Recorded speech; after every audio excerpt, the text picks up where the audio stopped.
প্রতিনিয়ত দোয়া করা উচিত যে আল্লাহ অনেক বয়স দিয়েছ, তুমি অনেক অনুগ্রহ করেছ, আর বাকি কয়েকটা দিন যদি আমাদের তকদিরে মৃত্যু লিখাই থাকে তাহলে আল্লাহ আমাদের উপর অনুগ্রহ করে আমাদেরকে শুধু রমজান মাসটা পৌঁছে দেন।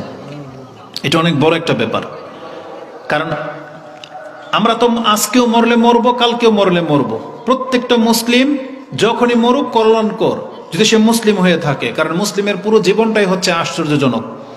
কাফের আজকে মরুক ক্ষতি, কালকে মরুক ওর ক্ষতি, ও যতদিন বেঁচে থাকবে ওর কল্যাণ, ও মরে গেলেই ওর ক্ষতি।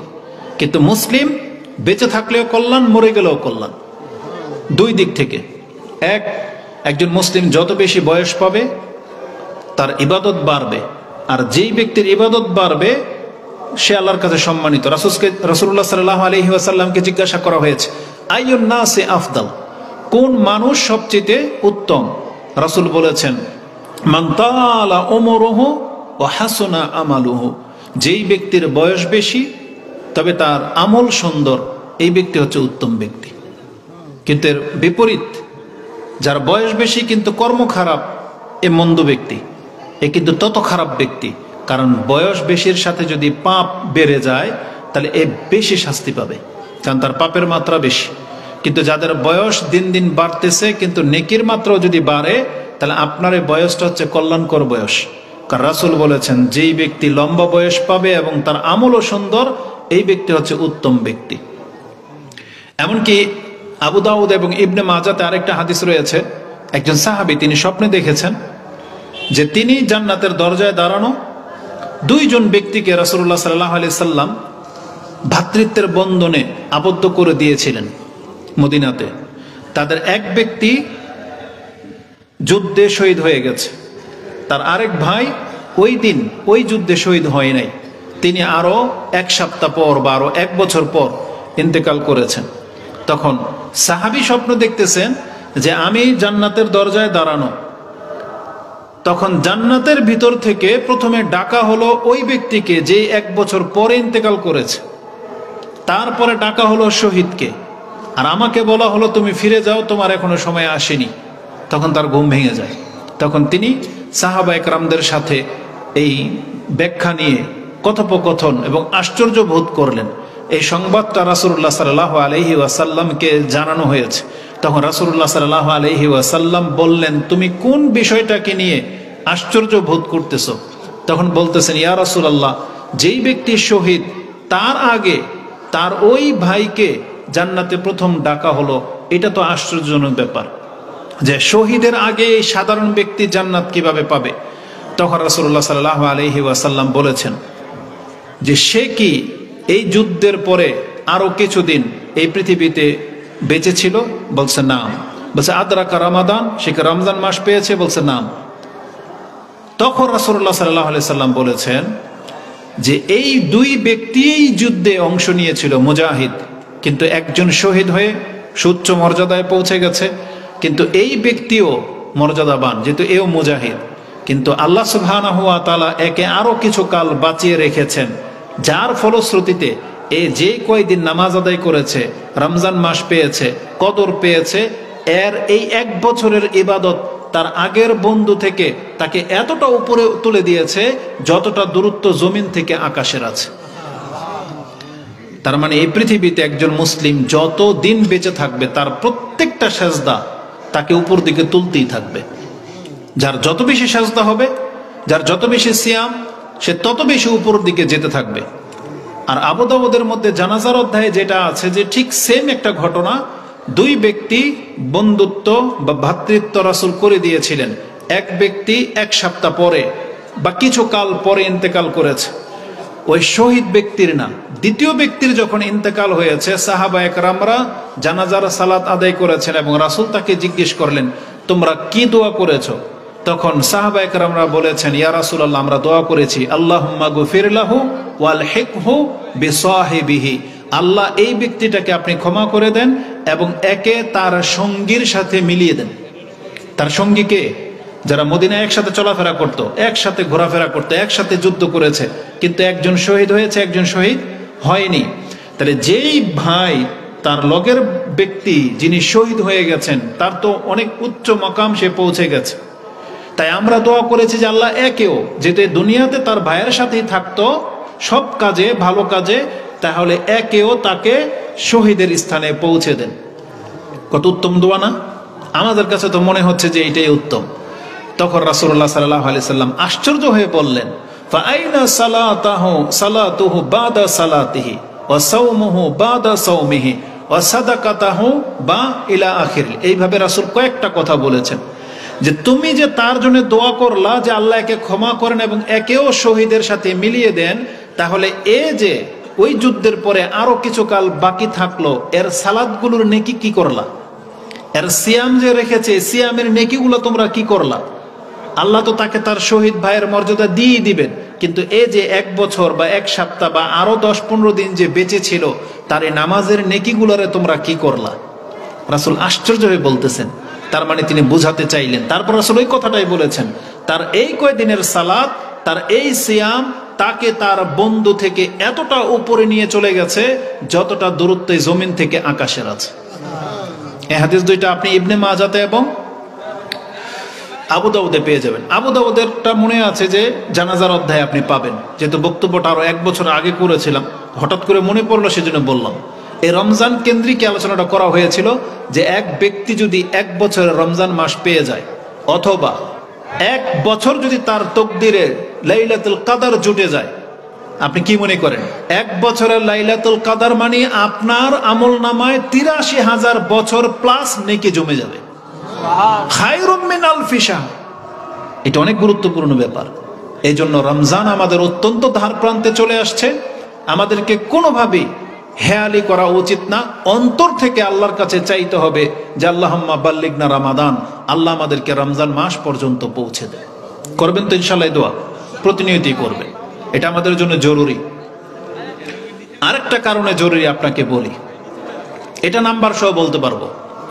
ইমাম মুসলিম রাহিমাহুল্লাহ তিনি তার তাহারাতের অধ্যায়ে একটা হাদিস এনেছেন, যে হাদিসটি আপনি 440 নম্বরে পেয়ে যাবেন। তাতে রাসূলুল্লাহ সাল্লাল্লাহু আলাইহি ওয়াসাল্লাম বলেছেন, as-salawatul khamsa wal jumu'atu ila al-jumu'a wa ramadanu ila ramadana mukaffiratun ma bainahunna idza ijtunibal kaba'ir wa fi riwayatin idza ijtanabal kaba'ir। রাসূলুল্লাহ সাল্লাল্লাহু আলাইহি ওয়াসাল্লাম বলেছেন, এই যে তোমাদের 5 ওয়াক্ত সালাত, এটা শুধু নিছক ইবাদত না, বরং এই 5 ওয়াক্ত সালাতকে আল্লাহ এতটা মান দিয়েছেন যে যেই ব্যক্তি ফজর পড়বে, জোহরের সময় উপস্থিত হয়ে গেলে, ফজর থেকে জোহরের মাঝে তার দ্বারা যদি ছোটখাটো কোনো অপরাধ হয়ে যায়, তাহলে এই জোহরের সালাতে উপস্থিত হলেই তার মাঝখানের পাপ মাফ। এইভাবে 5 ওয়াক্ত নামাজ, ফজর টু জোহর, জোহর টু আসর, আসর টু মাগরিব, মাগরিব টু এশা, এশা টু ফজর, এর মাঝখানে যে পাপগুলো হবে এটা আল্লাহর পক্ষ থেকে প্রতিনিয়ত ক্ষমা করে দেয়া হয়। 1 জুমা আরেক জুমা পর্যন্ত ক্ষমা করে দেয়া হয়। এবং রাসূল বলেছেন, রমাদান ও ইলা রমাদান, বরং আল্লাহ সুবহানাহু ওয়া তাআলা 1 বছরের পাপকে মাফ করে দেওয়ার ঘোষণা করে দিয়েছেন। তার মানে আপনি মুসলিম, আপনি জীবিত, গত রমজান আপনি উপস্থিত ছিলেন এবং হক আদায় করেছেন। এই রমজানের চাঁদ উঠে গেলেই এটা হচ্ছে আপনার মর্যাদা। যেমন আজকে চাঁদের উপরে ভিত্তি করে বললাম, আজকে হচ্ছে শাবান মাসের 8 তারিখ, ঠিক এমনই একদিন রমজানের চাঁদ উদিত হবে। আমরা সন্ধ্যাবেলা চাঁদ দেখতে পাবো। যখন চাঁদ আমরা দেখতে পাবো, ঘোষণা হয়ে যাবে যে চাঁদ দেখা গেছে। চাঁদ দেখা মানে কি? রমজান মাস প্রমাণিত হয়ে যাওয়া, তাই না? যে চাঁদ উঠে গেছে মানে রমজানের চাঁদ উঠে গেছে, তার মানে এখন রমজান মাস শুরু। চাঁদ উঠে যাওয়া মানে রমজান মাস শুরু, অথবা শাবান মাস 30 দিন শেষ, তার পরের দিনই রমজান। তাহলে এই যে রাতটা যে আসলো, ধরে নেন আজকেই ধরে নেন, এই যে রাতটা আসছে, এটা হচ্ছে রমজান মাসের রাত। তাহলে আমরা রমজান মাস পেলাম কি পেলাম না? এখন কি সিয়াম রাখছি? রাখিনি। সিয়াম কখন রাখবো? দিনে, মানে আগামীকাল।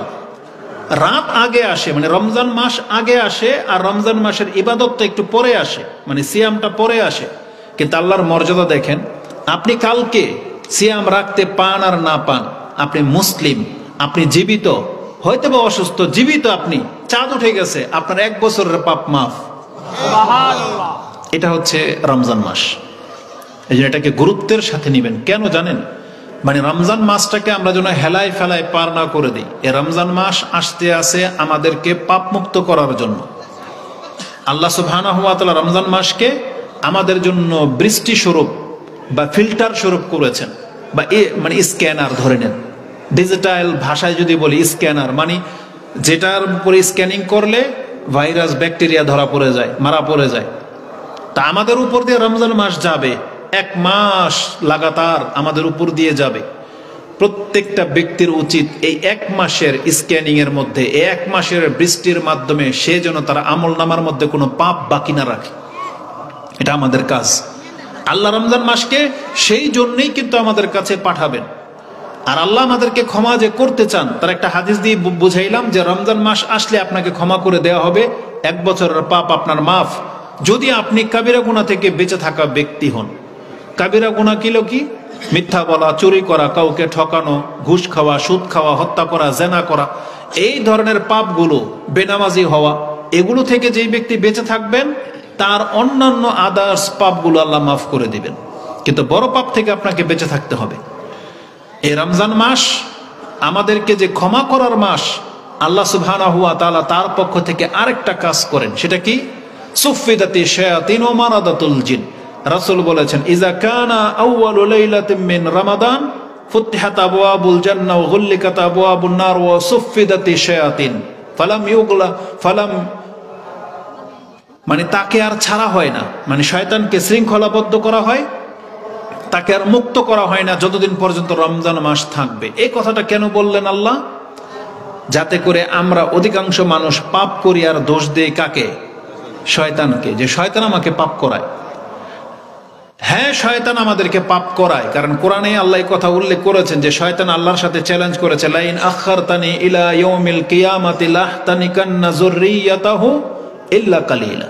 শয়তান বলেছিল, যদি আল্লাহ আপনি আমাকে কিয়ামত পর্যন্ত সময় দেন, তাহলে আমি আদম সন্তানকে একটাকেও ছাড়বো না, সবগুলোকে আমি পাপী বানিয়ে ছাড়বো, তবে কিছু মানুষ বাদ থাকবে।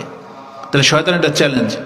হ্যাঁ, শয়তান আপনাকে পাপ করায়, এই জন্য আল্লাহ চায় না যে শয়তান আপনাকে এই রমজান মাসে পাপ করাক। এই জন্য আল্লাহ শয়তানকে বেঁধে দেয়, যাতে আপনি আল্লাহর দিকে যেতে আপনাকে কেউ টেনে ধরতে না পারে। আপনার রাস্তা এখন ক্লিয়ার। এটা একটা উদ্দেশ্য। দ্বিতীয় আরেকটা উদ্দেশ্য হলো, এবার মানুষের মধ্যে যারা শয়তান, এরা ধরা খেয়ে যাবে। কারণ এতদিন আমরা সব পাপ শয়তানের উপরে ঢেলে দিতাম, কিন্তু রমজান মাসে শয়তান থাকবে না। এখন যদি পাপ হয়, তখন আপনি কাকে দোষবেন? বলেন, কাকে দোষবেন আপনি? আপনি ধরেন কিয়ামতের মাঠে আল্লাহ সুবহানাহু ওয়া তাআলা আপনাকে জিজ্ঞেস করবেন, তুমি এই পাপ কেন করেছিলা? আপনি বলবেন, আল্লাহ এই যে শয়তান আমাকে দিয়ে করিয়েছে। এখন রমজান মাস, তখন আল্লাহ বলবে, তাহলে এই যে রমজান মাসের পাপগুলো, এটা কে করিয়েছে? পাশে তার শয়তানকে পাবে না, কারণ শয়তান তো ছিলই না। ছিল? রমজান মাস তো শয়তান বন্দি। তাহলে এখন আপনাকে দিয়ে কে পাপ করাবে? এখন যদি নামাজ মিস হয়, এখন যদি আপনি তারপর নেশা করেন, এখন যদি আপনি সিয়াম ছাড়েন, এখন যদি আপনি কারো সাথে মূর্খামি করেন, কাউকে যদি ঠকান, মিথ্যা বলেন, তার মানে আপনাকে বুঝতে হবে এই পাপগুলো মূলত আপনাকে দিয়ে শয়তান করায় না, বরং আপনি কবে নিজেই শয়তান হয়ে গেছেন এটা আপনি জানতেন না। এজন্য আপনাকে কি করতে হবে? আল্লাহর কাছে আশ্রয় চাইতে হবে।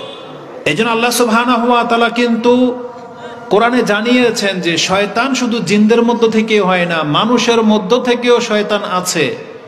এটাকে চিনিয়ে দেওয়ার মাস হচ্ছে এই রমজান মাস। এই জন্য রমজান মাসকে বলা হয় ফুরকান, মানে সত্য মিথ্যা পার্থক্যকারী মাস। রমজান হচ্ছে সত্য এবং মিথ্যার মাঝে পার্থক্যকারী মাস। যেমন কোরআনে আল্লাহ সুবহানাহু ওয়া তাআলা সূরা আন-নাস, সূরা নাসের মধ্যে কি বলেছেন আল্লাহ? মিনাল জিন্নাতি ওয়ান নাস। তার মানে খান্নাস, খারাপ মানুষ, দুষ্ট প্রকৃতির সৃষ্টি, এটা মানুষের মধ্যেও আছে, জিনদের মধ্য থেকেও আছে।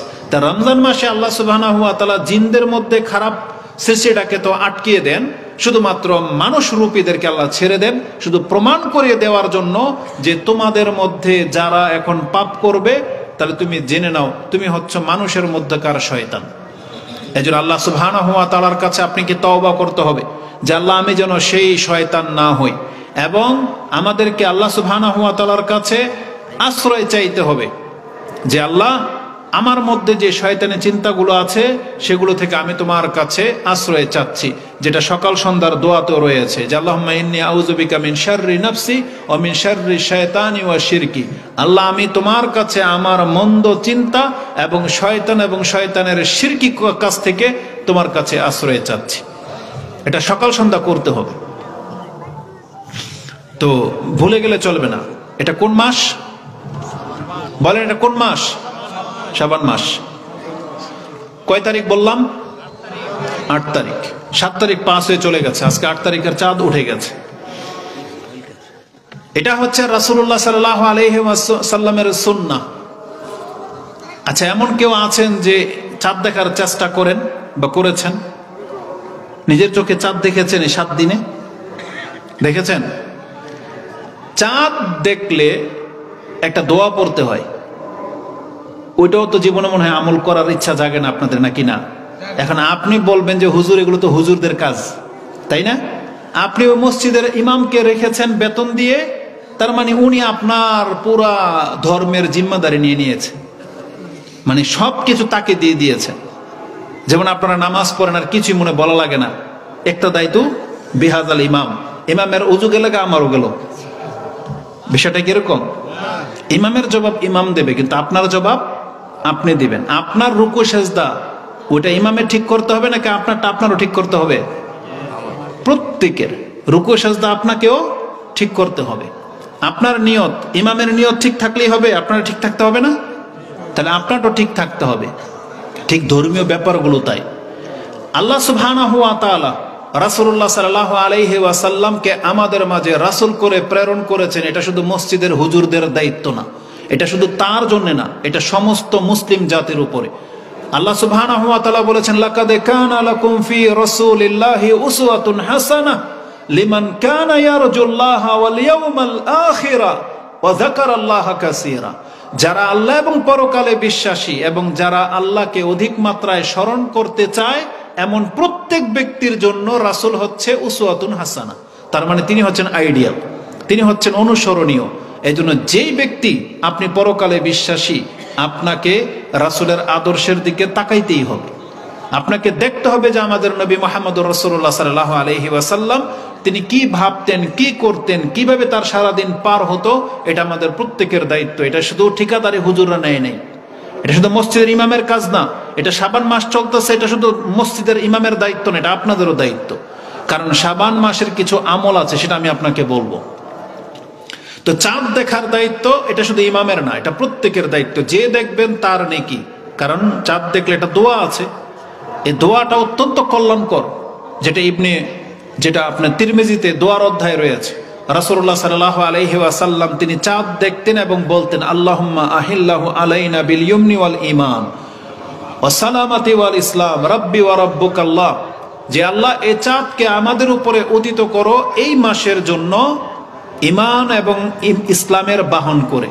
মানে আমি যেন আমার ঈমান ঠিক থাকে, আমার ইসলাম যেন ঠিক থাকে, সালামাতি ওয়াল ইসলাম, এবং সার্বিক নিরাপত্তা, এবং আমি যেন ইসলামের উপরে থাকতে পারি। আল্লাহ, তুমি এই চাঁদকে আমাদের কাছে ওইরকম কল্যাণ করে প্রেরণ করো।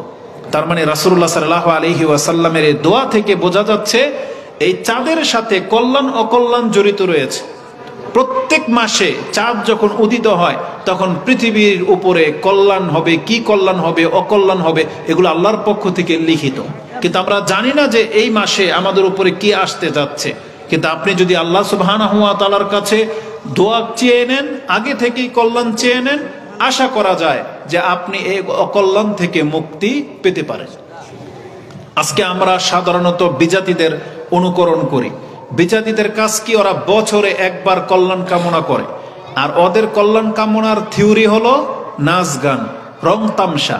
ওরা 31st নাইট বা ওই যে নিউ ইয়ার পালন করে আতশবাজি, ফুটকা ফুটিয়ে, বেলুন উড়িয়ে। কিন্তু ইসলামে মুসলিমদেরকে কল্যাণকর বিধান দেওয়া হয়েছে।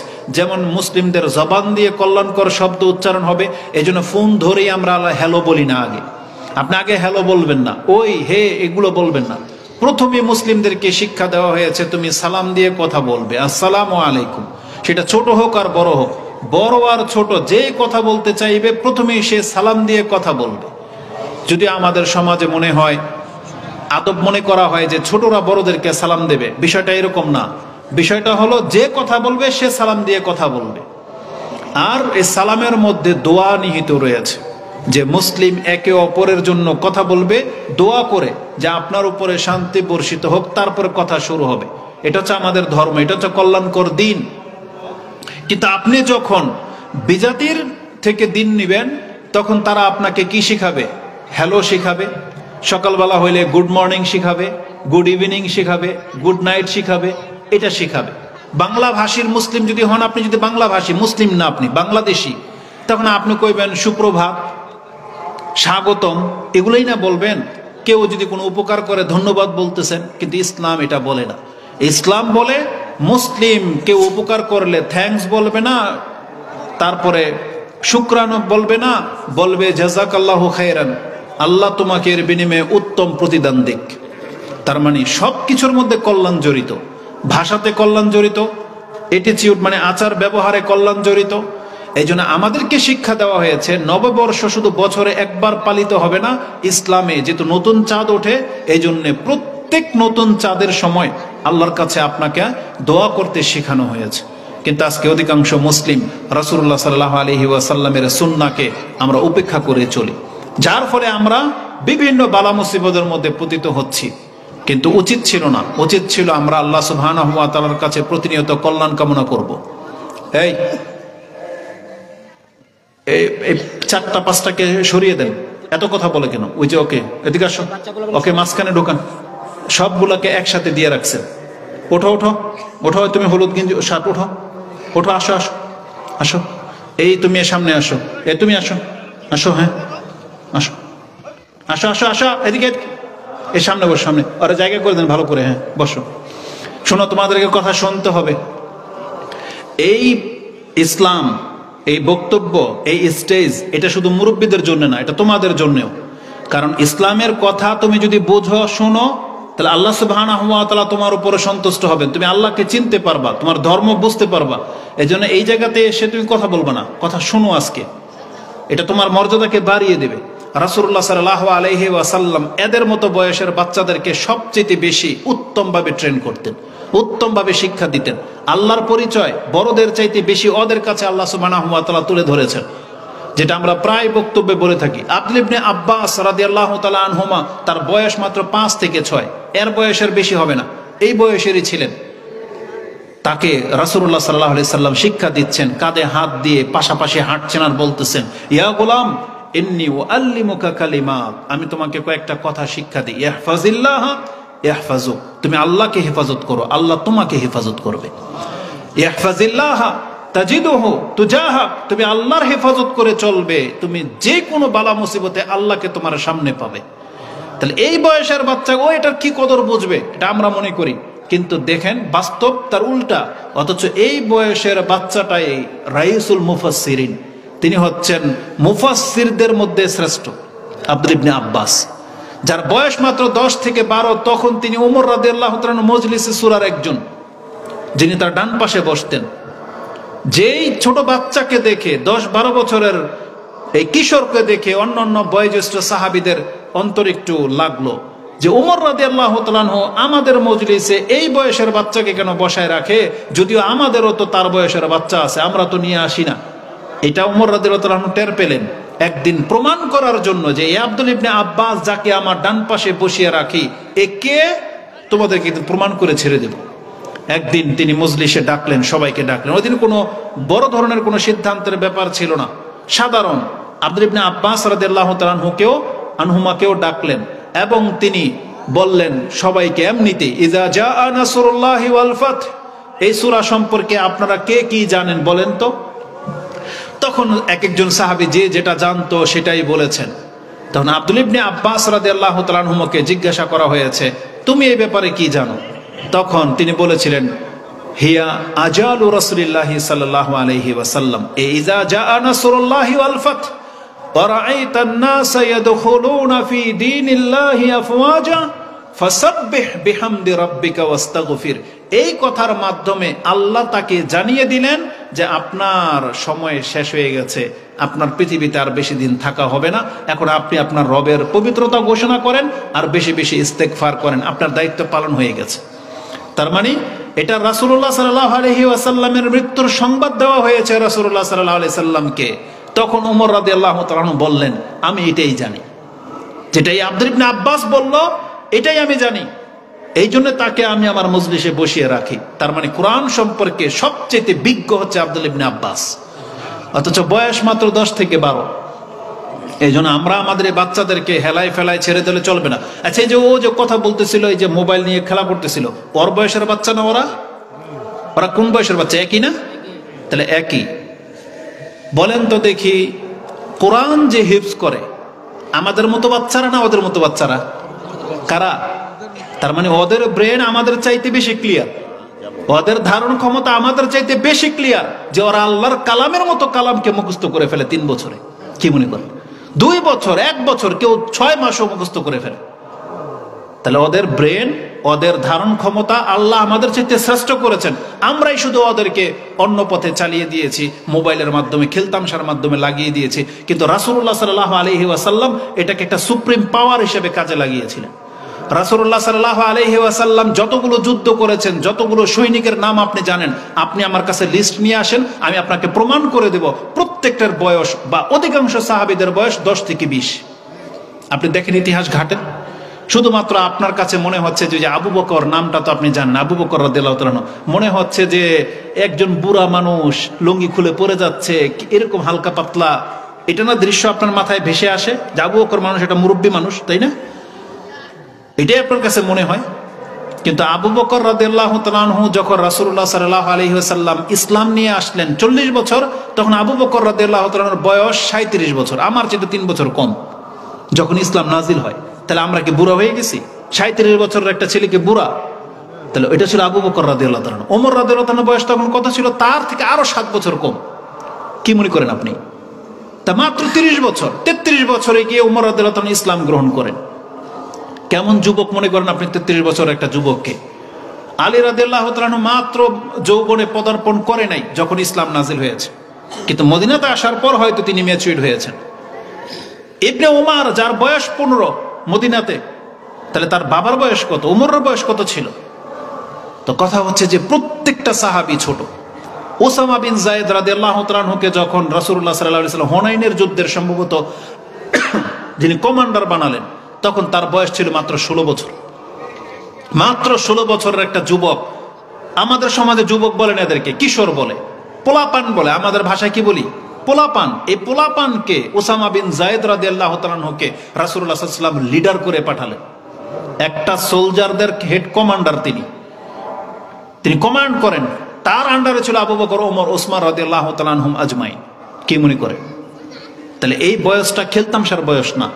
আজকে আমাদের এই যুবকরা এই সমস্ত খেলতামশায় জড়িয়ে গেছে বিদায় কাফেররা আমাদেরকে চোখ দেখায়। কিন্তু আমাদের এই যুবকরা যদি ইসলামের পথে থাকতো না, কাফেরদের এই ক্ষমতাটা ছিল না যে আমাদের দিকে আঙ্গুল পর্যন্ত তুলবে। ওদের কাছে ট্যাঙ্ক, বহু কিছু অস্ত্র শস্ত্র থাকতে পারে, কিন্তু আমাদের মুসলিমদের যুবকদের মধ্যে কলিজা আছে। ওটা যদি জেগে যেত না, তাহলে আশেপাশের সমস্ত কুফফার এতদিন থরথর করে কাঁপতো, যেটা রাসূলুল্লাহ সাল্লাল্লাহু আলাইহি ওয়াসাল্লাম কাজে লাগিয়েছিলেন। তো এই জন্য এই বয়সটা খেলতামশার বয়স না, এই বয়সটা আল্লাহ সুবহানাহু ওয়া তাআলার বন্দিগির বয়স। বরং আমরা এখন 40-এ যখন পা দিয়ে ফেলেছি, বাকি দিনগুলো এখন দিন দিন এক্সপায়ারের দিকে যাব। এখন আমাদের ইবাদতের মান আল্লাহর কাছে কমবে, কিন্তু তার আগ পর্যন্ত আপনাদের বয়স, এই বয়সের পোলাপানদের ইবাদত আল্লাহর কাছে অনেক বেশি মূল্যবান, অনেক বেশি প্রাধান্য পাওয়া যোগ্য। কেন? এটা ওই হাদিস থেকে আপনি বুঝতে পারবেন, যেটা ইমাম বুখারী এবং মুসলিম কয়েক জায়গায় হাদিসটাকে রিপিট করেছেন। সেটা আপনি দান সাদকার অধ্যায়ে 2 বার পেয়ে যাবেন, যে ডান হাতে দান করার ফজিলত এবং গোপনে দান করার ফজিলতে ইমাম বুখারী সে হাদিসটাকে কোট করেছেন, যে সাবাতুন ইউজিল্লুহুমুল্লাহু ফি জিল্লি ইয়াওমা লা জিল্লা ইল্লা জিল্লু। 7 শ্রেণীর মানুষ আছে যে যারা বিশেষ ছায়ার নিচে থাকবে। হাসরের মাঠে সেই ছায়া ছাড়া কোনো ছায়া থাকবে না, আর সেখানে সবাই স্থানও পাবে না। আল্লাহ শুধু বেছে বেছে 7 প্রকৃতির মানুষকে সেখানে আশ্রয় দেওয়ার ইচ্ছা পোষণ করেছেন। আর তার মধ্যে এক শ্রেণীর মানুষ হচ্ছে শাবুন নাশা ফি ইবাদাতিল্লাহ। ওই যুবকরা সেই ছায়ার নিচে আশ্রয় পাবে যে যুবকরা তার যৌবন কালটাকে কাটিয়ে দিয়েছে আল্লাহর ইবাদতে। তারা ক্রিকেট খেলায় ব্যস্ত ছিল না, তারা ফুটবল আর ক্রামবোর্ড আর ডাঙ্গোটি আর ফ্রি ফায়ার পাবজির মধ্যে তার জীবন কাটায় নাই। নাশাআ ফি ইবাদাতিল্লাহ, তারা আল্লাহর ইবাদতে কাটিয়েছিল। এই জন্য আল্লাহ সুবহানাহু ওয়া তাআলা এই বয়সের যুবকদেরকে, যেহেতু এটা রং তামসার বয়স, এটার প্রবৃত্তির বয়স, এটা দুনিয়ার ভোগের প্রতি আকৃষ্ট হয়ে যাওয়ার বয়স, সে যখন এগুলোকে উপেক্ষা করে আল্লাহর ইবাদতে লিপ্ত থেকেছে, এই জন্য আল্লাহ তার মর্যাদা স্বরূপ এতটা বড় মান দিয়েছেন যে বিচারের মাঠে সবাই রৌদ্রের নিচে দাঁড়িয়ে থাকবে, মাথার মগজ পর্যন্ত টকবক করবে, আর সেখানে যুবকরা ওই 7 শ্রেণীর মর্যাদাকর ব্যক্তিদের সাথে সামিয়ানার নিচে থাকবে, যেখানে ওই ছায়া ছাড়ার কোনো ছায়া থাকবে না। বিশেষ গেস্ট, আল্লাহর বিশেষ গেস্ট, সেখানে আপনি যুবকদেরকে দেখতে পাবেন যারা আল্লাহর ইবাদতে কাটিয়েছে। এই জন্য অবশ্যই যুবক বয়সের ইবাদতের মান আছে, এবং এই যুবক বয়সের হিসাব নিকাশও কিন্তু আছে কঠোরভাবে। কারণ আল্লাহ সুবহানাহু ওয়া তাআলা বয়সের একটা হিসাব নেবেন, বিশেষ করে যুবকদের, যে ফিমা আবলা, তুমি তোমার এই বয়সটা কোথায় খরচ করেছো। যেন মরিহি ফিমা আফনা, তুমি তোমার বয়সটাকে কোথায় শেষ করেছো। ওয়ান শাবাবিহি ফিমা আবলা, তোমার এই যৌবনকালে তুমি কোথায় কোথায় ছিলা, কোন কোন কাজে তুমি ইনভলভ ছিলা, এটাকে জিজ্ঞাসা করা হবে। এটার জবাব না দেওয়া পর্যন্ত কোনো ব্যক্তি হাসর মাঠ থেকে সরতে পারবে না। তাহলে যেহেতু যুবক বয়সের দায় দায়িত্ব বেশি, জবাবদিহিতা বেশি, এই জন্য আল্লাহ সুবহানাহু ওয়া তাআলা তার ইবাদতের মধ্যে মান সম্মানও বেশি রেখেছেন। এই জন্য হীনতায় ভুগবেন না, আল্লাহ সুবহানাহু ওয়া তাআলার বন্দেগীতে লেগে যান। এটাই হচ্ছে আল্লাহ সুবহানাহু ওয়া তাআলার কাছে সবচেয়ে বেশি পছন্দনীয়। আপনার কাছে ওই ইতিহাসগুলো জানা থাকা দরকার। নবীদের মধ্যে অধিকাংশ নবীদেরকে আল্লাহ সুবহানাহু ওয়া তাআলা একবারে জন্মের পর থেকেই সৎ পথে পরিচালিত করেছেন। তারা খেলতামশার সাথে জড়ায় নেই।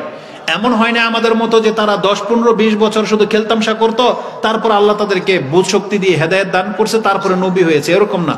আর ঈসা আলাইহিস সালাম তো জন্মের পর থেকেই তিনি বলতেছেন, ইন্নী আব্দুল্লাহ আতানিয়াল কিতাব ওয়া জাআলানি নাবিয়্যা। তারপর তিনি বলতেছেন ওয়া আউসানি বিসসালাতি ওয়া যাকাতি মা দুমতু হাইয়া। এটা কোলের বাচ্চা বলতেছে, আল্লাহ আমাকে আদেশ করেছেন আমি যেন নামাজ কায়েম করতে থাকি, আমি যেন যাকাত দিই, কতদিন পর্যন্ত, মা দুমতু হাইয়া, এই পৃথিবীতে যতদিন আমি বেঁচে থাকবো। তার মানে ছোটবেলায় তাদেরকে খেলার সুযোগ আল্লাহ সুবহানাহু ওয়া তাআলা দেন নাই। ইসমাইল আলাইহিস সালাম, তারা বাবা তাকে বলতেছে যে আল্লাহ বলতেছে আমি যেন তোমাকে জবাহ করব, তখন বয়স তার কত, মাত্র 6 থেকে 7। যখন একটা বাচ্চা দৌড়দৌড়ি করতে পারে, সায়া, আল্লাহ বলছেন যে সায়া মানে তার সাথে দৌড়দৌড়ি করতে পারে। এখন মানে যেই বাচ্চা থেকে দেখলে, যেমন এই যে 5-7 বছরের বাচ্চা দেখেন আপনি কত কিউট হয়, কত সুন্দর হয়, সেই বয়সের বাচ্চা ইসমাইল আলাইহিস সালাম, তিনি তার রবের প্রতি কতটা ঝুঁকে গেছেন। বলছে ইয়া আবাতি ফাল সাতাজিদুনি ইনশাআল্লাহ মিনাস সাবিরিন, আপনাকে আপনার রব যা বলছে আপনি করেন, ইনশাআল্লাহ আমি ধৈর্য ধারণকারীদের মধ্যে আছি, আমি একটু অধৈর্য হব না। আপনাকে জবাই করতে বলছে, আমাকে জবাই করে দেন, আমি আল্লাহর জন্য কুরবান হয়ে যাব। বোঝেন কথা? কিন্তু আমাদের যুবকরা ও খেলতামশাই ছাড়তে পারে না। আল্লাহ সুবহানাহু ওয়া তাআলার জন্য পবিত্র হয়ে সালাত আদায় করবে, এটাই নাকি ও পারে না, তো আল্লাহর জন্য কি প্রাণ দেবে বলেন? কি প্রাণ দেবে? ও নেশাই ছাড়তে পারে না, ও একটা মহিলার জন্য প্রাণ দেয়, ও যা খুশি তা করে, কিন্তু আল্লাহর জন্য প্রাণ দিতে হবে এই মন মানসিকতার মানুষ কেন জন্মায় না? কেন আমাদের মধ্যে সে মেন্টালিটি হচ্ছে না? আজকে গণতন্ত্রকে রক্ষা করার জন্য একদল জীবন দেয়, কি মনে করেন? গণতন্ত্রকে রক্ষা করার জন্য এই দলাদলি করে একজন আরেকজনকে মেরে দিচ্ছে, মরে যাচ্ছে। অথচ আল্লাহর জন্য কবে মরবেন আপনি? আল্লাহর জন্য কবে দাঁড়াবেন? আল্লাহর দিনকে কবে কায়েম করবেন আপনি? আপনার চোখের সামনে শিরক হয়, আপনার চোখের সামনে বিদআত হয়, আপনার চোখের সামনে আল্লাহকে গালি দেয়, কিন্তু আপনার রক্ত গরম হয় না। ওই মুসলিমগুলো কোথায়? এটা মোটেও কাম্য নয়। ইসলাম নাজিল হয়ে গেছে 1400 বছর হয়ে গেছে। আমাদের কাছে ইতিহাস স্পষ্ট যে সাহাবায়ে কেরামদেরকে রাসূলুল্লাহ সাল্লাল্লাহু আলাইহি ওয়াসাল্লাম আল্লাহর দিকে ডেকেছিলেন, তারা আল্লাহর জন্য এই জমিনে কাজ করেছেন। আর আমরা শুধুমাত্র আল্লাহকে ছেড়ে দিয়ে বাকি হাজারো উদ্দেশ্য নিয়ে আমরা এই জমিনে কাজ করে যাচ্ছি, শুধু আল্লাহর কাজটাই শুধু করি না। অথচ আল্লাহ আমাদেরকে সৃষ্টি করেছেন, যে আল্লাহ বলেছেন ওমা খালাকতুল জিন্না ওয়াল ইনসা ইল্লা লিয়াবুদুন, আমি জিন এবং ইনসানকে অন্য কোন উদ্দেশ্য নিয়ে সৃষ্টি করি নাই, তারা শুধু আমার ইবাদত করবে, এটাই ছিল আমার একমাত্র উদ্দেশ্য। কিন্তু ওই আল্লাহর একটা উদ্দেশ্যকে ছুঁড়ে ফেলে দিয়েছেন, আর হাজার উদ্দেশ্য নিয়ে আমাদের দিন পার হয়। এটা মুসলমানদের চরিত্র না। তো মুসলিমদেরকে আল্লাহ সুবহানাহু ওয়া তাআলার দ্বীনের কাছে ফিরে আসতে হবে। আসুন আমরা এই দিকে যাবো একটু পরে। আগে শাবান মাস নিয়ে যেহেতু কথা বলতে চাচ্ছিলাম, তো শাবান মাসের প্রায় দিন কিন্তু শেষ হয়ে চলে যাচ্ছে। এই দিনগুলোতে আমাদেরকে কি করণীয়? প্রথম কথা বলেছিলাম যে শাবান মাসের তারিখগুলো আপনি গণনায় রাখবেন, ভুলবেন না। আর এই সম্পর্কে রাসূলুল্লাহ সাল্লাল্লাহু আলাইহি সাল্লামের কাছ থেকে দিক নির্দেশনা রয়েছে। আবু হুরায়রা রাদিয়াল্লাহু তাআলা তিনি বলেন যে ক্বালা রাসূলুল্লাহ সাল্লাল্লাহু আলাইহি ওয়াসাল্লাম আহজুল হিলাল শাবান আলি রমাদান। ইমাম তিরমিজি তার সিয়ামের অধ্যায়ে হাদিসটাকে কোট করেছেন, যেটা আপনি 678 পেয়ে যাবেন, 678 অথবা 687 দেখেন। তাতে রাসূলুল্লাহ সাল্লাল্লাহু আলাইহি সাল্লাম বলেছেন আহসুল হিলাল শাবান আলি রমাদান, তোমরা শাবান মাসের তারিখগুলোকে সূক্ষ্মভাবে গণনা করো। কেন? লি রমাদান, রমজান মাসের জন্য। তার মানে যার কাছে শাবান মাসের তারিখের জ্ঞান আছে সে খুব সহজেই রমজান মাস হাসিল করে নিতে পারবে। কেমন? ধরে নেন, যেমন আজকের কথাটাই ধরে নেন, যেমন ধরেন আজকে 29 তারিখ গেল, শাবান মাসের আজকে ধরেন 29 তারিখ পার হলো। এই যে আজকের চাঁদটা, এটা হয় রমজানের প্রথম তারিখ হইতো অথবা শাবান মাসের 30 তারিখ। যেটা আজকে আমরা চাঁদ দেখতে পাই নাই, তার মানে আগামীকাল কয় তারিখ? শাবান মাসের 30 তারিখ, তাই না? কারণ যেহেতু চাঁদ দেখি না, তার মানে আগামীকাল শাবান মাসের 30 তারিখ। তারপরের দিন চাঁদ দেখার আর প্রয়োজন নাই। তারপরের দিন কি? রমজান। কারণ রাসূলুল্লাহ সাল্লাল্লাহু আলাইহি সাল্লাম বলেছেন সুমু লিরুয়াতিহি ওয়াফতিরু লিরুয়া ফাইন গুব্বি আলাইকুম ফাআকমিলু ইদ্দাতা শাবানা 30। তোমরা চাঁদ দেখে সিয়াম রাখবে, চাঁদ দেখেই ভাঙবে। যদি চাঁদ তোমাদের কাছ থেকে আড়াল থেকে যায় তখন কি করবা?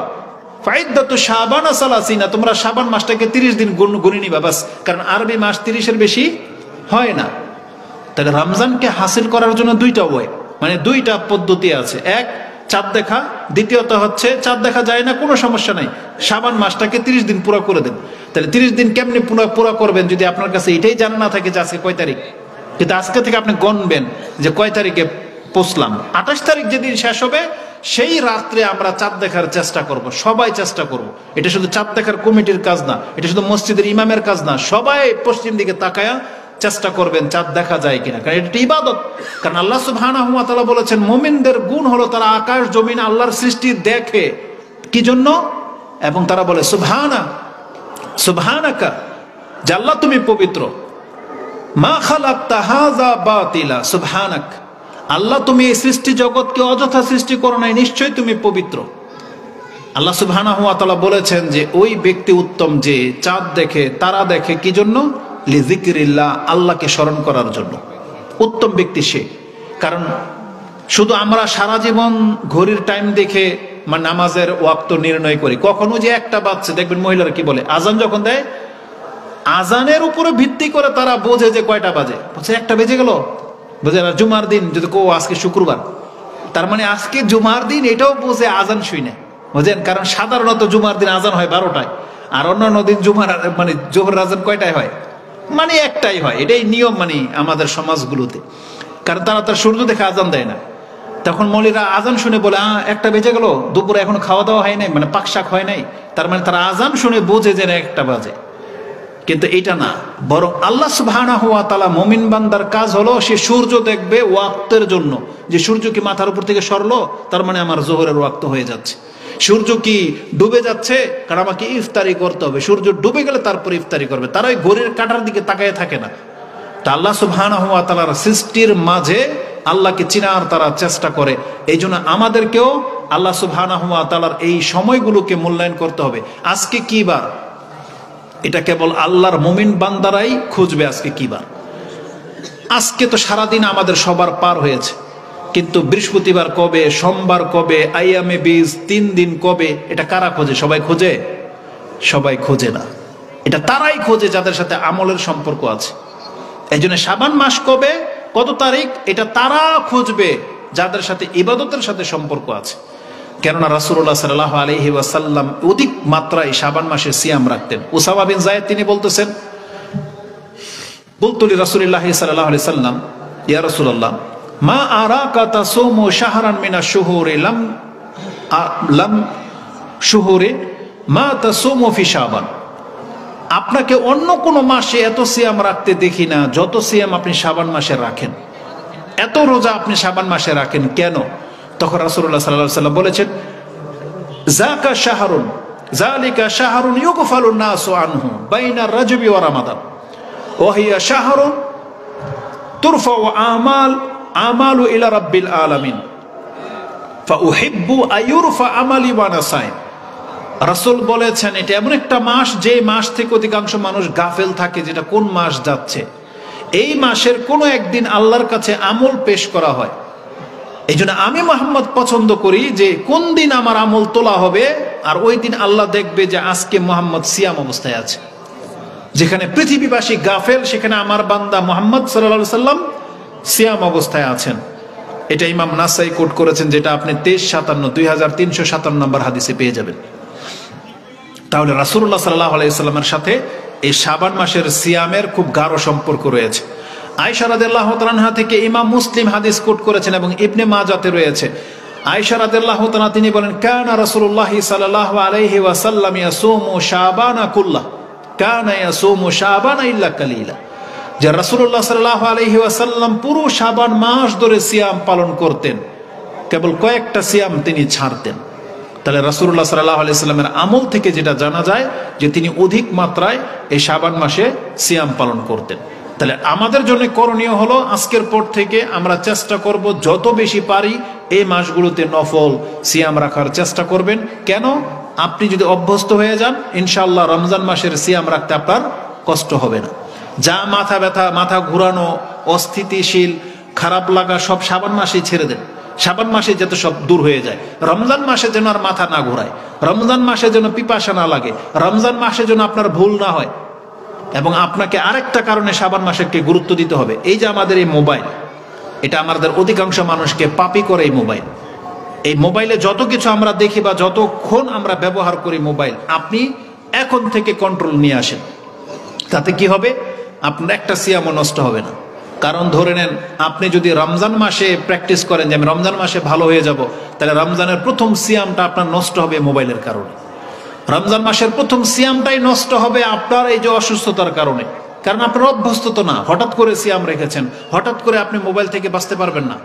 এই জন্য আপনাকে এখন থেকে কন্ট্রোলে নিয়ে আসতে হবে যে আজকের পর থেকে আমি মোবাইলে আজে বাজে দেখবো না, এবং মোবাইলটাকে আমি বেশি ব্যবহার করতাম, আজ থেকে আমি 1 ঘন্টার বেশি ব্যবহার করব না। এবং আপনার কোরআন পড়া অভ্যস্ত ছিলেন না, এখন থেকে 1 পৃষ্ঠা করে হলেও অভ্যাস করেন, সকাল সন্ধ্যায় বিকালে যখন তখন। আপনার মেন্টালিটিটাকে মানে আপনার মাইন্ডটাকে ইসলামীকরণ করেন যে এইবার রমজান ইনশাল্লাহ আমি ভালো কিছু করে আল্লাহকে দেখাবো। এখন থেকে আপনাকে প্রিপেয়ার্ড হতে হবে, মানে আপনাকে প্রস্তুতি নিতে হবে এখন থেকে। হুট করে আপনি কোনো পারবেন না, কারণ মানুষ হচ্ছে অভ্যাসের দাস। আপনি এখন থেকে অভ্যাস করে নেন, রমজানে একটা মিস্টেকও আপনার হবে না। আপনি জেনে রাখেন, সিয়াম আমরাও রাখি, আবার সাহাবায়ে কেরামরাও সিয়াম রাখতো, কিন্তু তাদের সাথে আমাদের ইমানের এতটা পার্থক্য।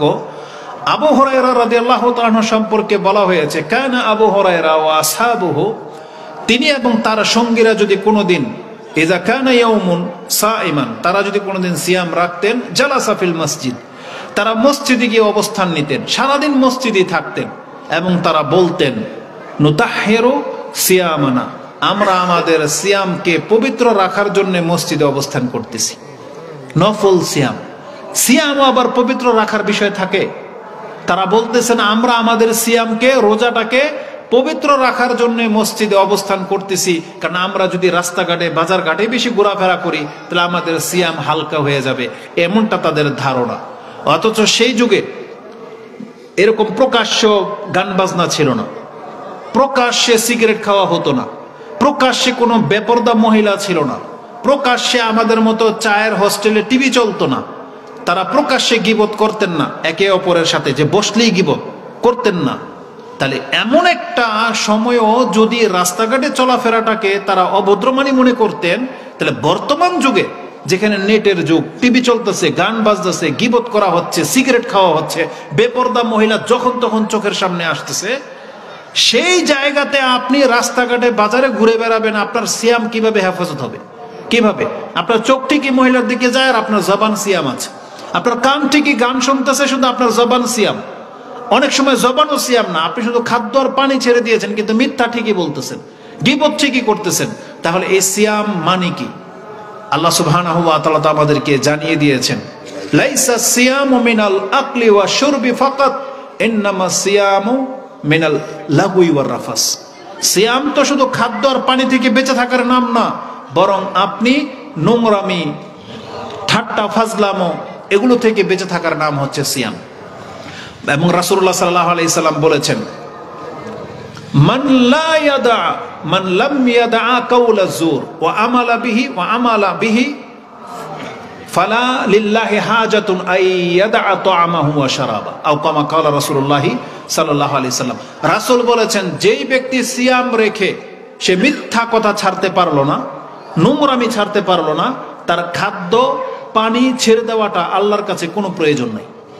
তো সিয়াম সম্পর্কে এগুলো আপনারা আগামীতে শুনতে পাবেন, কিন্তু আজকে আপনাকে জাস্ট স্মরণ করিয়ে দিলাম যাতে মুসলিম হিসেবে আমরা যেন ইসলামের দিকে ধাবিত হই, মুসলিম হিসেবে আমরা যেন আমাদের কর্মের দিকে ঝুঁকি, যাতে করে শয়তান আমাদেরকে বিভ্রান্ত করতে না পারে।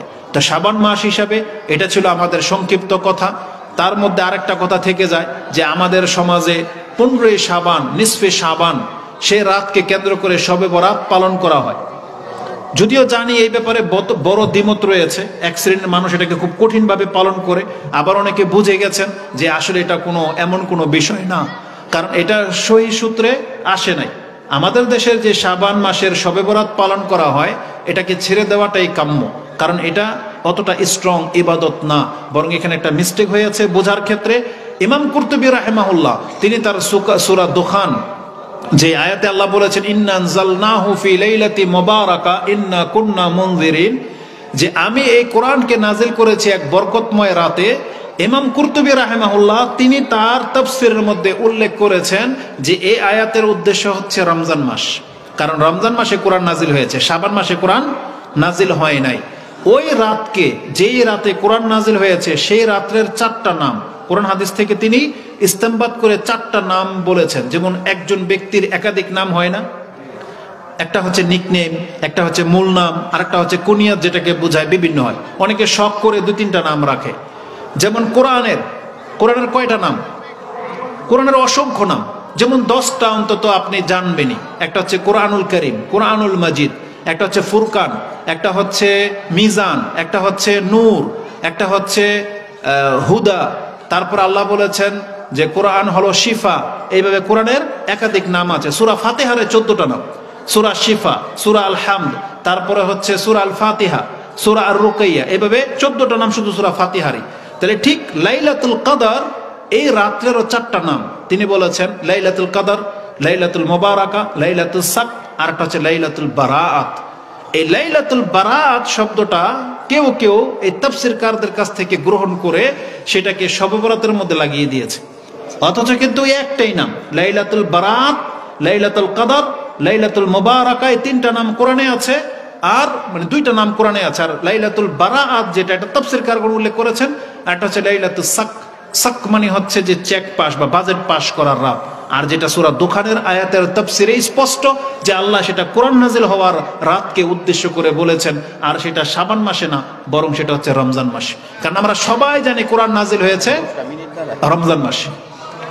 এই জন্য এই শাবান মাসকে কেন্দ্র করে 15 শাবানের রাত্রে কিয়াম করার, দিনে সিয়াম রাখা, এটা সহি সূত্র দিয়ে প্রমাণিত হয় না।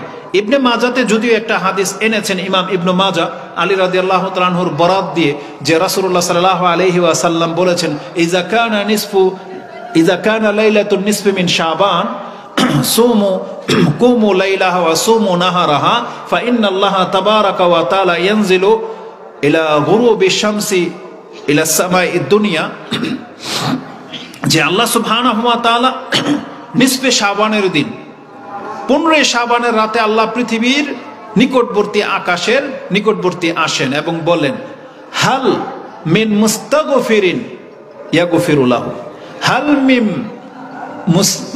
মুস্তারজিকিন ইয়ারযুকুহু, হাল মিন কাযা ওয়া কাযা। আল্লাহ এসে বলতে থাকে, কে আছো আমার কাছে ক্ষমা চাইবে, আমি তাকে ক্ষমা করে দেব।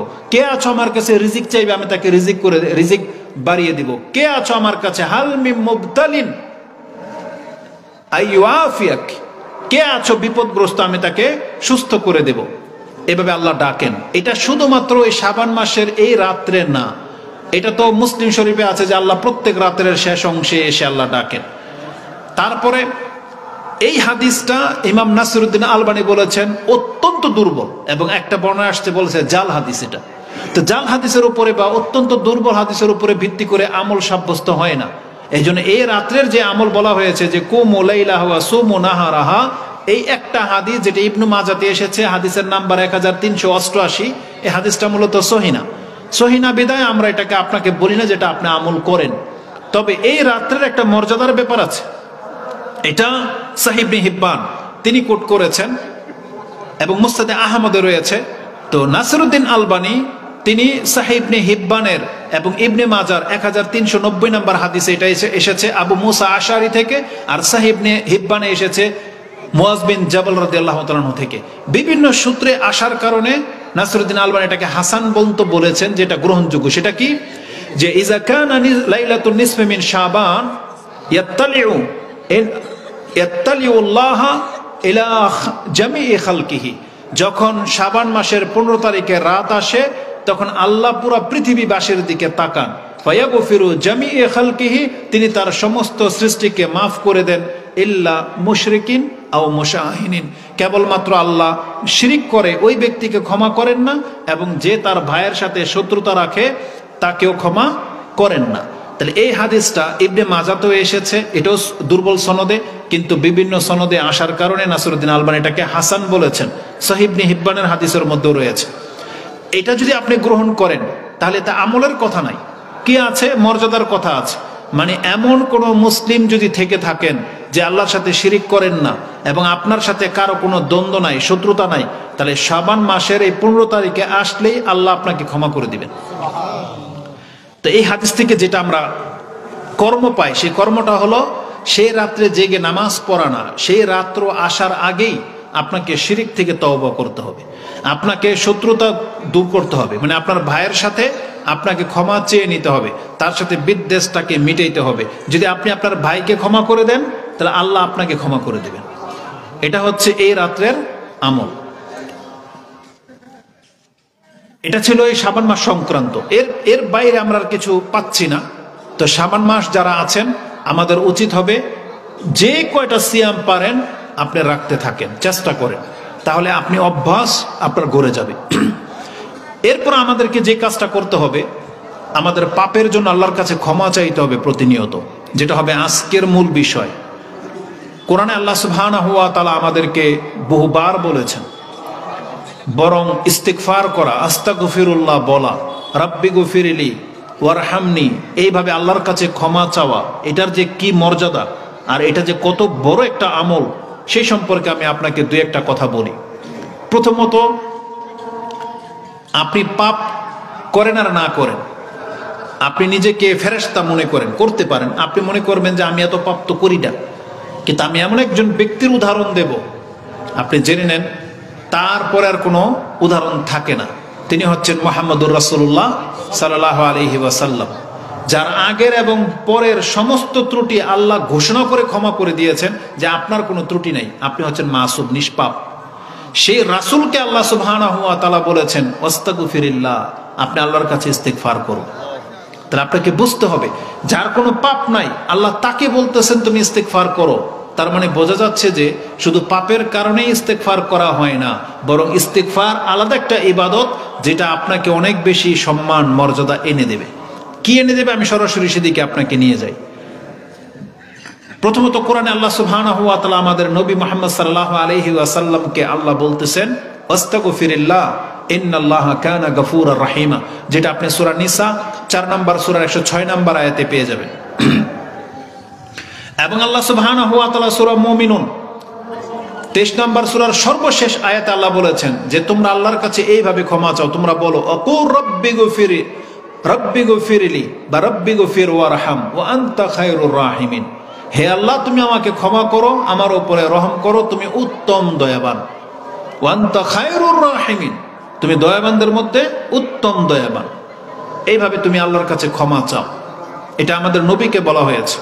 এবং এটাই ছিল রাসূলুল্লাহ সাল্লাল্লাহু আলাইহি ওয়াসাল্লামকে সর্বশেষ আদেশ, যেটা একটু আগে বলেছেন সূরা আন-নাসর এর মধ্যে আছে যে ফাসাব্বিহ বিহামদি রাব্বিকা ওয়াস্তাগফির, আপনি আপনার রবের পবিত্রতা ঘোষণা করুন এবং আপনি আপনার রবের কাছে ক্ষমা চান। এটা আল্লাহ রাসূল সাল্লাল্লাহু আলাইহি ওয়াসাল্লামকে সর্বশেষ আদেশ করা হয়েছে।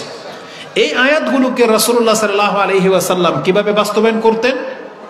রাসূলুল্লাহ সাল্লাল্লাহু আলাইহি ওয়াসাল্লাম থেকে আগরুল মুজান্নি তিনি বলতেছেন যে সামিয়তু রাসূলুল্লাহ সাল্লাল্লাহু আলাইহি ওয়াসাল্লাম ইয়াকুল লা ইউগানু আলা কলবি ওয়া ইন্নী লা আস্তাগফিরুল্লাহ ফিল ইয়াউমি মিয়াতা মাররা।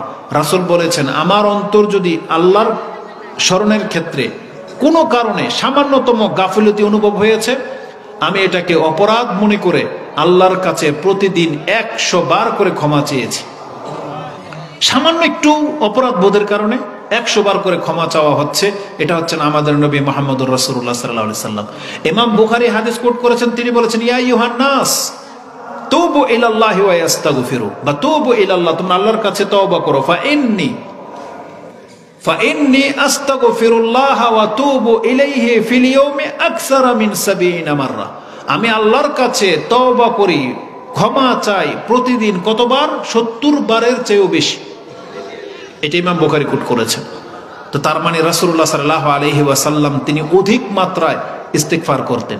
ইবনে উমর তার থেকে আবু দাউদ এবং তিরমিজিতে হাদিসে এসেছে যে রাসূল বলেছেন, ইবনে উমর বলতেছেন, লানাউদ্দু লিরাসূলিল্লাহি সাল্লাল্লাহু আলাইহি ওয়াসাল্লাম ফিল মাজলিসিল ওয়াহিদ মিয়াতা মাররা ক্বাবলা আইয়াকুম।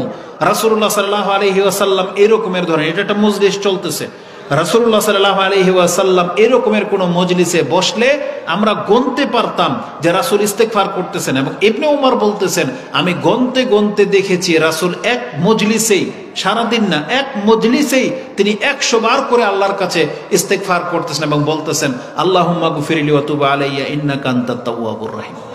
এইভাবে তিনি 100 বার করে আল্লাহর কাছে ক্ষমা চেয়ে যাচ্ছেন। কেন? কারণ ক্ষমা আপনাকে অনেক সম্মান কিছু এনে দেবে।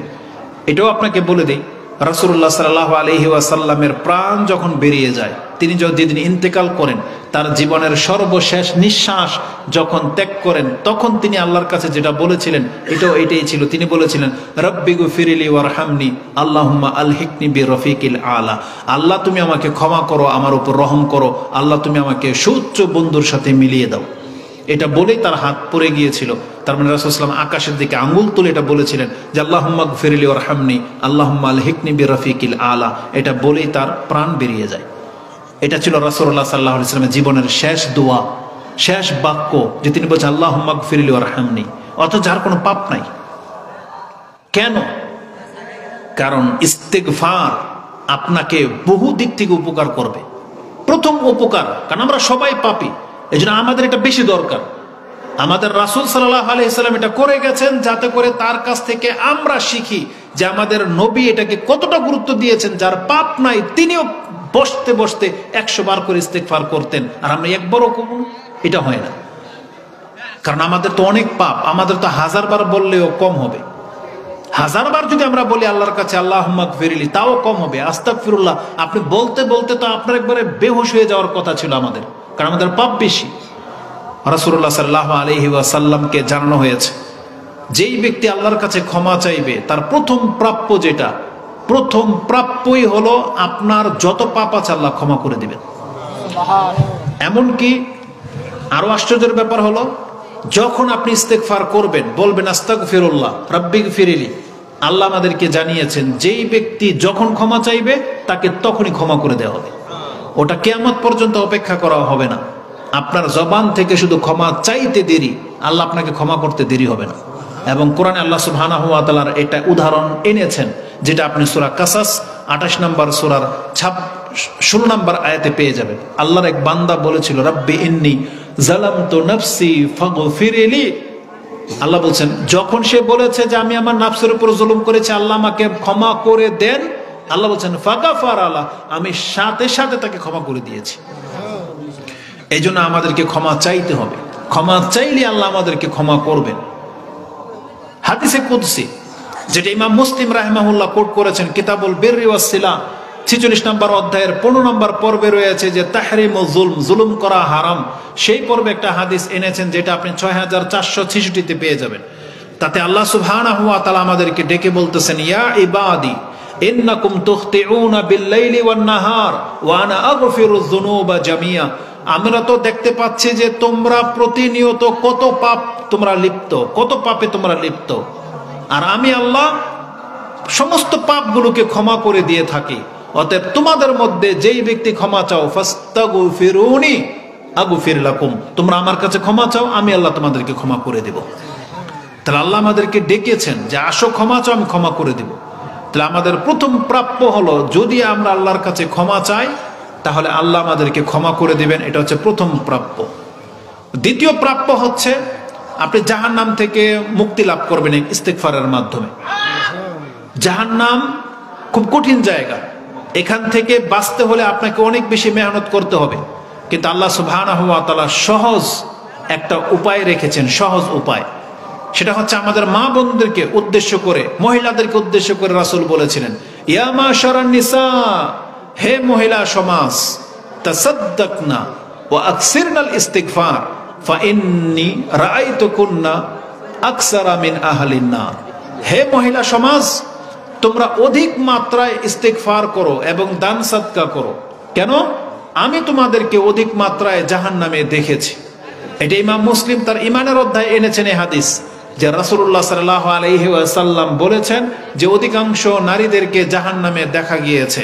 এখন যারা বাঁচতে চায় তাদের জন্য দুইটা সহজ ইবাদতের কথা রাসূল বলে দিয়েছেন।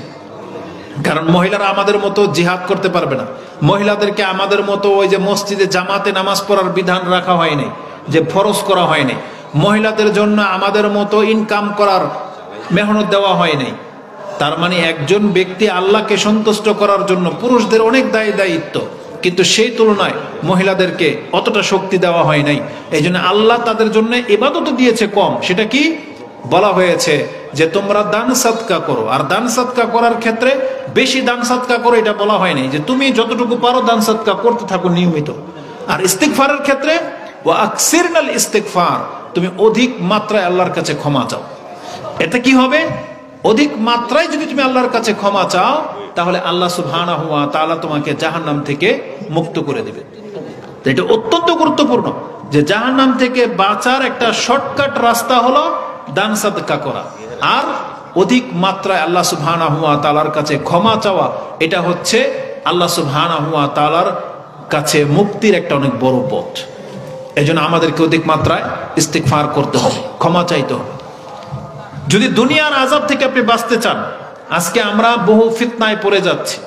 আপনি জানেন না যে ইতিপূর্বে কি ঘটে গেছে আর কি ঘটতে যাচ্ছে। এই বাংলার জমিনে অনেক বেশি বিপর্যয় দেখা দিচ্ছে। জানি না যে আগামী দিনগুলোতে কি হতে যাচ্ছে। আমরাও যে নিরাপত্তার সাথে আপনি ঘরে থাকতে পারবেন কিনা এটার কোনো গ্যারান্টি নেই, কিন্তু আল্লাহর কাছে দোয়া করলে এটার গ্যারান্টি আপনি পাবেন।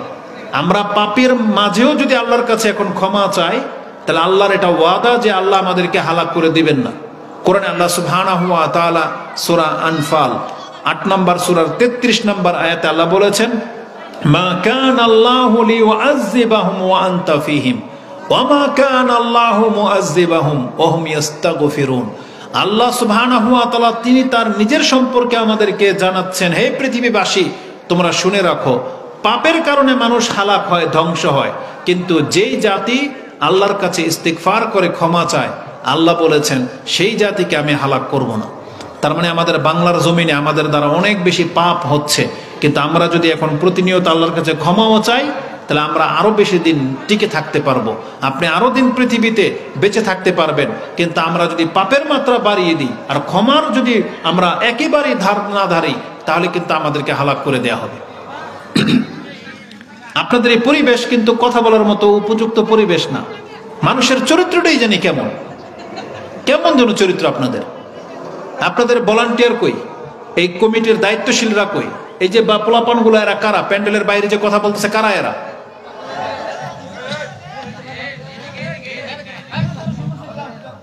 ওদেরকে বলেন ভদ্রতার সাথে প্যান্ডেলে আসতে, কথা শুনতে, না হলে বাসায় চলে যেতে বলেন।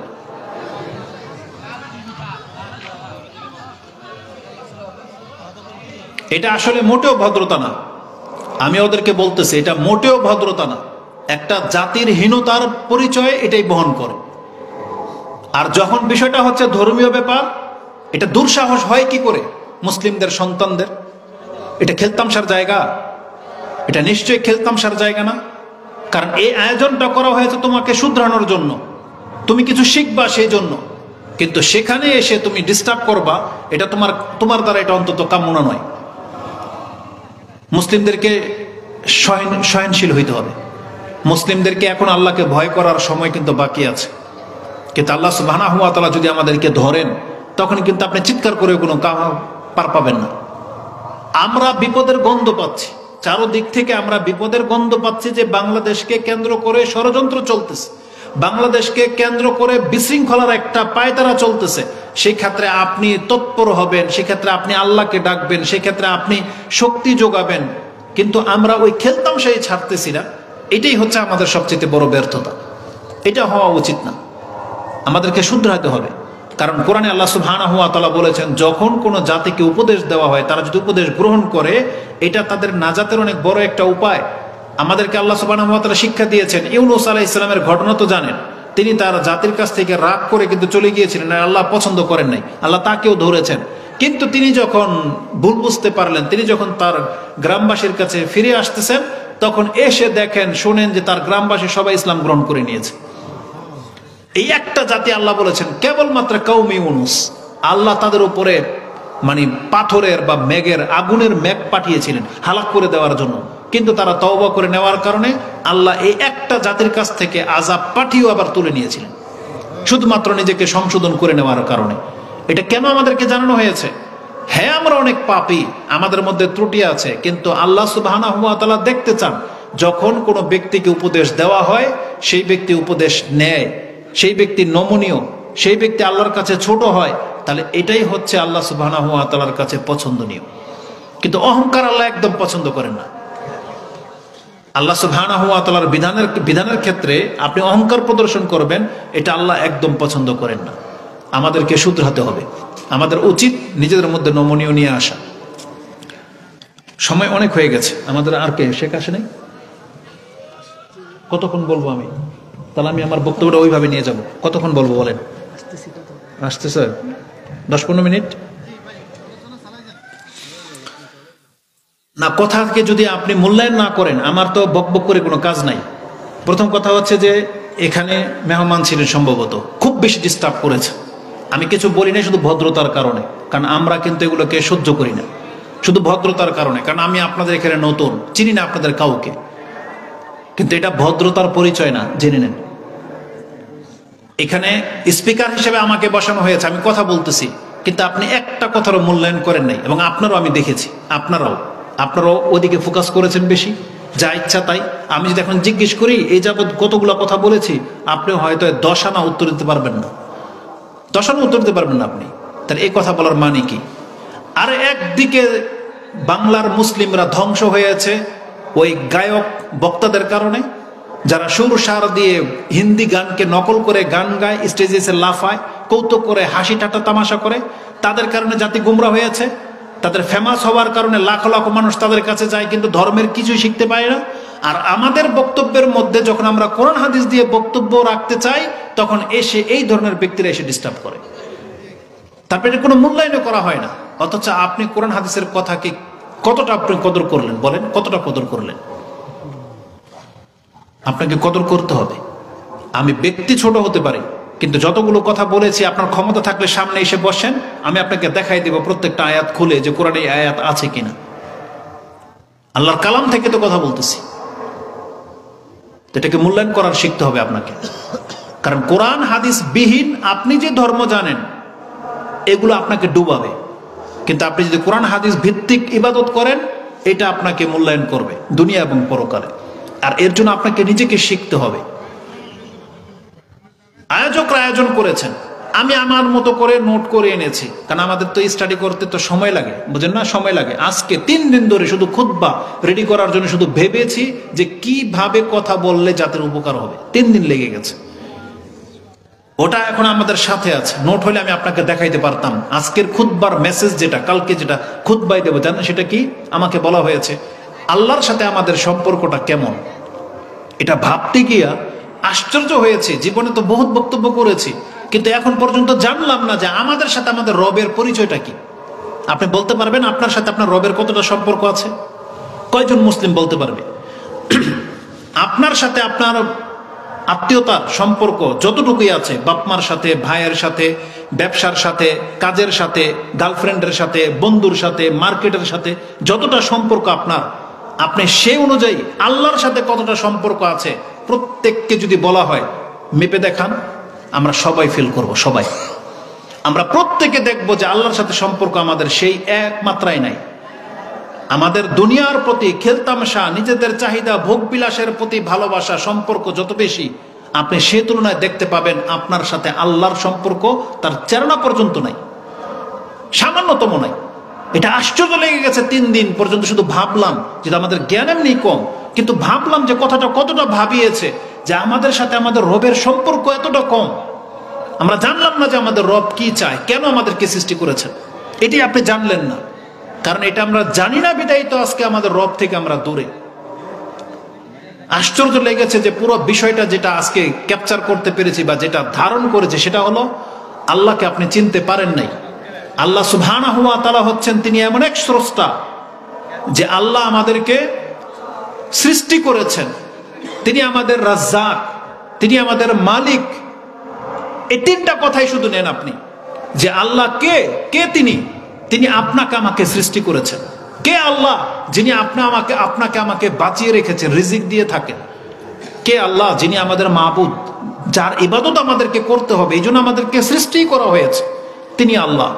আল্লাহ সুবহানাহু ওয়া তাআলা ছোট্ট সূরার মধ্যেই সেই ডেফিনেশন আমাদেরকে জানিয়ে দিয়েছেন। আল্লাহ বলেছেন যে কুল, তুমি বলো, আউযু বিরাব্বিন নাস, তিনি হচ্ছেন রব, মানুষের রব। মালিকিন নাস, তিনি হচ্ছেন মানুষের মালিক। আপনার আমার মালিক হচ্ছেন আল্লাহ। ইলাহিন নাস, তিনি হচ্ছেন মানুষের অধিপতি, তার ইবাদত করতে হবে, তিনি হচ্ছেন আমাদের মাবুদ, আমাদের প্রভু। কিন্তু আমরা তার কি কদর করি? আমরা কোনো কদর করি না। অথচ আল্লাহ সুবহানাহু ওয়া তাআলা যে মেসেজটা আমি আপনাকে সংক্ষিপ্তভাবে দিতে পারি সেটা হচ্ছে এই, আল্লাহ সুবহানাহু ওয়া তাআলার সাথে দুনিয়ার মালিকদের পার্থক্যটা কি জানেন? যদিও এখন কৃতদাস নাই, কিন্তু আমি শুধু এই 3টা জিনিসকে কম্পেয়ার করেছি, যে আল্লাহ হচ্ছেন রব্বুন নাস, মালিকিন নাস, ইলাহিন নাস। এই 3টা কথাকে আপনি দেখেন, পৃথিবীতেও একটা সময় ছিল যারা কৃতদাস হয় তারও একজন মালিক থাকতো, তাকেও আরবি ভাষার রব বলা হয়। যিনি হচ্ছেন মানুষের মালিক, মানে কৃতদাসের মালিক, যে তাকেও আরবি ভাষার রব বলা হয়। কিন্তু পার্থক্য দেখেন, একজন কৃতদাস কোনো কারণে কৃতদাস হয়ে গেছে, কোন একজন ব্যক্তির কাছে কৃতদাস হয়ে গেছে। ধরেন আপনি একটা কৃতদাসের মালিক, কিন্তু আপনি তার রব না, যদিও আল্লাহ সুবহানাহু ওয়া তাআলা বলেছেন আপনি রব। রব মানে কি? রব মানে যিনি আপনাকে লালন পালন করে বড় করে। তো যেই ব্যক্তি কৃতদাস হয়ে গেছে কারো কাছে, যেই ব্যক্তি কৃতদাস হয়ে গেছে কারো কাছে, এই ব্যক্তি কিন্তু তাকে লালন পালন করে নাই, কিন্তু হুকুমের দিক থেকে আল্লাহ বলেছেন এটা তোমার রব, তার আনুগত্য করতে হবে। কেননা কারণ তিনি তোমার মালিক। ওই কৃতদাসের মালিক হচ্ছে ওই ব্যক্তি, যেই ব্যক্তি কৃতদাস কিনেছে বা যুদ্ধের ময়দান থেকে হাসিল করেছে, সে হলো কৃতদাসের মালিক। পার্থক্যটা কি দেখেন, এই ব্যক্তি এই কৃতদাসকে লালন পালন করে নাই, লালন পালন হয়েছে নিজের বাপমার কাছে, কিন্তু যুদ্ধে এসে ধরা পড়ে গেছে, এখন কৃতদাস করে বিক্রি করে দেওয়া হয়েছে, এখন সে গোলাম, এখন সে বাধ্য গোলামি করতে। কিন্তু যেই ব্যক্তি তাকে কিনেছে সে কিন্তু তার রব না, তাকে লালন পালন করে নাই, কিন্তু আল্লাহ বলেছেন এটা তোমার রব, তার আনুগত্য করতে হবে। আপনি মেনে নিলেন, আপনাকে মালিক বানিয়ে দেওয়া হয়েছে যে তুমি এই কৃতদাসের মালিক। কিন্তু এই মালিকত্ব আর আল্লাহর মালিকত্বের মধ্যে পার্থক্য কি? আল্লাহ সুবহানাহু ওয়া তাআলা হচ্ছেন প্রকৃত মালিক, আর একে হুকমি মালিক বানানো হয়েছে, অধীনস্থ করে দেওয়া হয়েছে। কিন্তু এই মালিক আপনার ইলাহানা। কোন কৃতদাসকে যদি তার মালিক বলে আমাকে সেজদা করা জায়েজ নেই, কারণ ইলাহ হচ্ছেন আল্লাহ, রব হচ্ছেন আল্লাহ, মালিক হচ্ছেন আল্লাহ। তাহলে কৃতদাস আর আমরা হইলাম দাস, আল্লাহর দাস। আমরা আল্লাহর দাস আর কৃতদাসও কোনো ব্যক্তির দাস। পার্থক্য কি? আমি আর আপনি আল্লাহকে সেজদা করতে পারবো, আল্লাহর ইবাদত করতে হবে, কিন্তু ওই কৃতদাস ওর মালিককে সেজদা করতে পারবে না। বাপমার সাথে মালিকের সম্পর্ক কি দেখেন, বাপ মা বা আত্মীয় স্বজন, এই যে আমাদের মতো ছোট পোলাপান ছোট থেকে বড় করেছে, কিন্তু তাদেরকে আমরা কিন্তু রব বলি না, বাপ মাকে রব বলি? বলি না, কিন্তু বাপ মাও কিন্তু রব। যেমন আপনি দোয়া করেন না, রাব্বির হামহুমা কামা রাব্বায়ানি সাগীরা, আল্লাহ যে বাপ মা যে আমাকে লালন পালন করে বড় করেছে যেভাবে, আল্লাহ তুমিও আমার বাপ মাকে এইভাবে ক্ষমা করে দাও, গ্রহণ করে নাও। তাহলে রব শব্দটা বাপ মার ক্ষেত্রে প্রযোজ্য। কিন্তু পার্থক্য কি দেখেন, যেই ব্যক্তি কৃতদাসের গোলাম হয়ে গেছে, মালিকের কৃতদাস হয়ে গেছে, সেই ব্যক্তি লালন পালন করে নাই কিন্তু মর্যাদার রব হয়ে গেছে। আর যেই ব্যক্তি ছোট থেকে তাকে বড় করলো, যেমন বাপ মা, আত্মীয় স্বজন, চাচা, মামা, অনেকে আছে যে বাপ মা মরে যায় তখন আত্মীয়, নিজের বোন, ভাই ওকে বড় করে, কিন্তু মর্যাদায় তাকে আল্লাহ রব বলে নাই। আর মর্যাদার দিক থেকে একে বলা হয় নাই যে তোমাকে যেহেতু সে লালন পালন করে বড় করেছে অতএব তুমি তার কৃতদাস, এটা কিন্তু বলা হয় না। তখন বলা হয় না এটা তোমার সন্তান, এটা তোমার পিতামাতা, এটা তোমার বড় ভাই, মানে এখানে একটা সম্পর্ক দাঁড়ায়। অথচ সে আপনাকে লালন পালন করেছে। আরেক ব্যক্তি লালন পালন করে নাই কিন্তু রব হয়ে যায় মালিকের ক্ষমতার কারণে। আর আপনি যাকে লালন পালন করে বড় করলেন, আল্লাহ বলেছে তোমার কৃতদাস না, এটা তোমার সন্তান। তার মানে আপনি আপনার সন্তানকে কৃতদাসের মতো আচরণ করতে পারেন না, কারণ কৃতদাসের কিন্তু কোনো মান সম্মান নাই। কিন্তু আপনার সন্তানের কি আছে? মান সম্মান আছে, কারণ আপনি মরে গেলে আপনার সম্পত্তির ওয়ারিস হবে ও, কিন্তু কৃতদাস আপনার সম্পত্তির ওয়ারিস হবে না। পার্থক্যটা দেখেন। তাহলে মালিক আমরা সবাই মালিক, কিন্তু সেই বাপ মাকে পর্যন্ত আল্লাহ সুবহানাহু ওয়া তাআলা ইলাহ বলেন নাই। ইলাহ হচ্ছেন একজনই, কে? আল্লাহ সুবহানাহু ওয়া তাআলা। তাহলে আমি যেটা আপনাকে দেখাতে চাচ্ছি, আল্লাহ হচ্ছেন আমাদের রব, যিনি আমাদেরকে লালন পালন করেছেন। আল্লাহ হচ্ছেন আমাদের মালিক, যিনি আমাদেরকে সৃষ্টি করেছেন। আল্লাহ হচ্ছেন আমাদের ইলাহ, যার ইবাদত করতে হবে। তিনটা জিনিস আল্লাহর সাথে, অথচ আমাদের সাথে ব্যক্তিদের তিনটার একটাও নাই। হয়তো আমরা যাদের আনুগত্য করি, যাদের চামচামি করি, যাদের কাছে সারাক্ষণ ধন্না ধরি, তারা তিনটার একটাও না। সে আপনাকে লালন পালনও করে নাই, সে আপনার মালিকও না, সে আপনার ইলাহও না, কিন্তু তারপরে আপনি এই সমস্ত ব্যক্তিদের পেছনে সারাটা জীবন নষ্ট করে দিচ্ছেন। আপনি আশ্চর্য হয়ে যাবেন যে আল্লাহর সাথে আমাদের সম্পর্কের কত বৈপরীত্য।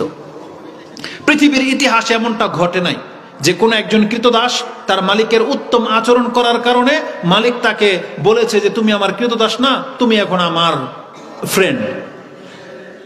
পৃথিবীর ইতিহাসে ঘটে নাই। কিন্তু আল্লাহ সুবহানাহু ওয়া তাআলা দেখেন, আল্লাহর চরিত্র দেখেন, আল্লাহর বরত্ব দেখেন, আল্লাহর মান দেখেন। আল্লাহ বলেছেন, বান্দা আমি তোমাকে গোলাম করেই সৃষ্টি করেছি, কিন্তু তুমি যদি আমার গোলামি করো আমি আল্লাহ তোমাকে বন্ধু হিসেবে গ্রহণ করব। আল্লাহ আমাদেরকে ওলি বলেছেন, আল্লাহু ওলিউল্লাযিনা আমানু, নিশ্চয়ই যারা ঈমান আনে আল্লাহ হলেন তাদের ওলি। আল্লাহ বলেছেন তুমি গোলাম থেকে আমার বন্ধু হইতে পারো। এমনকি আল্লাহ সুবহানাহু ওয়া তাআলা মানুষের মধ্য থেকে কাউকে শুধু বন্ধু না, অন্তরঙ্গ বন্ধু হিসেবে গ্রহণ করেছেন। ইব্রাহিম আলাইহিস সালামকে অন্তরঙ্গ বন্ধু হিসেবে গ্রহণ করা হয় নাই? ওয়াত্তাখাযাল্লাহু ইব্রাহিমা খলিলা, আল্লাহ ইব্রাহিম আলাইহিস সালামকে খলিল হিসেবে গ্রহণ করেছেন। এবং রাসূল ইমাম মুসলিম রাহিমাহুল্লাহ সে হাদিস এনেছেন যে আত্তাখাযানি আল্লাহু খলিলা, আল্লাহ আমাকে খলিল হিসেবে গ্রহণ করেছেন, কামা আত্তাখাযা ইব্রাহিমা খলিলা, যেভাবে আল্লাহ ইব্রাহিম আলাইহিস সালামকেও খলিল হিসেবে গ্রহণ করেছিলেন। আর রাসূল বলেছেন, আল্লাহ যদি আমাকে অন্তরঙ্গ বন্ধু না বানাতেন তাহলে আমি মানুষের মধ্য থেকে আবু বকরকে অন্তরঙ্গ বন্ধু বানাতাম। কিন্তু যেটা আল্লাহ নিজে আমাকে অন্তরঙ্গ বন্ধু বানিয়ে ফেলেছে, এজন্য আমি মানুষের মধ্য থেকে কাউকে আর বন্ধু বানাতে চাই না, আমি আল্লাহর বন্ধু। চিন্তা করা যায়? তার মানে আল্লাহ আমাদেরকে গোলাম করে সৃষ্টি করেছেন, আমরা তার কৃতদাসের মতো না, তার চাইতেও নিচে। আল্লাহ আমাদের রাজ্জাক, আল্লাহ আমাদের মালিক, আল্লাহ আমাদেরকে জীবন দেন, মৃত্যু দেন, তিনি সব, অল ইন অল। তারপর আল্লাহ আমাদেরকে কতটা সম্মান দিয়েছেন যে বান্দা তুমি একটু কষ্ট করে আসো, তুমি আমার মর্যাদা রক্ষা করে চলো, আমি আল্লাহ তোমাকে কিয়ামতের মাঠে আমার বন্ধু হিসেবে তোমাকে পরিচয় দেব। আল্লাহ আমাদেরকে বন্ধু হিসেবে গ্রহণ করবেন। বরং আল্লাহ নিজে তার কোনো পরিবার গ্রহণ করেন নাই, আল্লাহর কোনো সঙ্গিনী নাই। কেন জানেন? আল্লাহ একা। কারণ আল্লাহ মানুষের মধ্য থেকে যারা সৎ, আল্লাহ তাদেরকে তার পরিবারের লোক বলে ঘোষণা করে দিবেন, যেটা আমার লোক, এগুলো সব আমার পরিবারের লোক। তারা যারা এই কোরআনটাকে নিজের জীবনে বাস্তবায়ন করেছে। ইবনে মাজাহ হাদিস এনেছেন, মুকদ্দমার মধ্যে 215 নম্বরে আপনি হাদিস পেয়ে যাবেন। রাসূল বলেছেন, ইন্না লিল্লাহি আহলিনা মিনান নাস, নিশ্চয়ই মানুষের মধ্য থেকে কতক ব্যক্তি আছে আল্লাহর পরিবারের লোক। সাহাবায়ে কেরামরা আশ্চর্য হয়ে গেছেন যে মানুষের মধ্য থেকে আল্লাহর পরিবারের লোক, মান হুম ইয়া রাসূলুল্লাহ, তারা কারা হতে পারবে? রাসূল বলেছেন, আহলুল কোরআনি আহলুল্লাহি ওয়া খাসাতুহু, যেই ব্যক্তির জীবন হচ্ছে কোরআন, যে হচ্ছে সাহেবে কোরআন, যে উঠতে বসতে সব সময় কোরআনের সাথে লেগে থাকে, কোরআন পড়ে, কোরআন বোঝে, কোরআন পালন করে, এটা হচ্ছে আহলুল কোরআন। মানে কোরআনের পরিবার যাদের, কোরআন এবং সুন্নাহর উপরে যারা প্রতিষ্ঠিত, আল্লাহ বলেছেন এরা হলো আহলুল্লাহি ওয়া খাসাতুহু। যারা এই মাদ্রাসার ছাত্রগুলো যারা বিশেষ করে কোরআন শুধু হেফজই করে না, শুধু হেফজ যথেষ্ট না, আপনারা হেফজ করবেন, পাশাপাশি আল্লাহর কালাম বুঝার চেষ্টা করবেন যে আপনার রব আপনাকে কি বলেছে, এবং আমল করতে হবে। মানে যার জীবনটাই হচ্ছে কোরআন, এই ব্যক্তিকে কিয়ামতের মাঠে আল্লাহ ঘোষণা করে ডাকবেন, বলবো আমার পরিবারের লোক দেখতে চাও, এরা হচ্ছে আমার পরিবারের লোক। কত বড় মান দেওয়া হয়েছে। এই জন্য মুসলিম হিসেবে আমরা বলবো, আপনি আল্লাহর বন্দিগিতে লেগে যান। আপনি যদি আল্লাহর বন্দিগিতে লেগে যান, আল্লাহ আপনাকে সুউচ্চ মর্যাদা দান করেছেন, সুউচ্চ মর্যাদা, যে কিয়ামতের মাঠে আল্লাহ সুবহানাহু ওয়া তাআলা আমাদেরকে বন্ধু হিসেবে পরিচয় দিবে। এটার জন্য আমাদেরকে কি করতে হবে? আল্লাহ সুবহানাহু ওয়া তাআলার বন্দিগিতে লিপ্ত হতে হবে। কারণ ইবাদতবিহীন কোনো ব্যক্তি আল্লাহ সুবহানাহু ওয়া তাআলাকে সন্তুষ্ট করতে পারবেন না, জেনে নেন। ইবাদত এতটা গুরুত্বপূর্ণ ব্যাপার। আজকে যে ইবাদত আমরা ছেড়ে দিয়েছি, আপনারা প্রত্যেকটা ব্যক্তি শুনে রাখেন, শুধু মুসলিমের ঘরে জন্ম হলেই নাজাত পাওয়া যায় না। ইবাদতের ছাড়া আপনি আল্লাহ পর্যন্ত কোনো অবস্থাতে পৌঁছতে পারবেন না। কোরআনের একাধিক আয়াত রয়েছে এই মর্মে। একটা আয়াত আপনি সূরা সাবা 34 নম্বর সূরার 37-38 নম্বর আয়াতটা দেখে নেন। আল্লাহ সুবহানাহু ওয়া তাআলা বলেছেন, ওমা মুআলুকুম ওয়ালা আওলাদুকুম বিল্লাতি তুকাররিবুকুম ইনদানা যুলফা ইল্লা মান আমানা বিল্লাহি ওয়াল ইয়াউমিল আখির ওয়া আমিলা সলিহান ইলা আখিরিল আয়াত। আপনি এখানে দেখে নেন, আল্লাহ বলেছেন তোমাদের সম্পদ সন্ততি এটা তোমাদেরকে আল্লাহ পর্যন্ত পৌঁছানোর মাধ্যম না। আপনি কি কথা বোঝেন? শুনতেছেন? কথা শুনেন।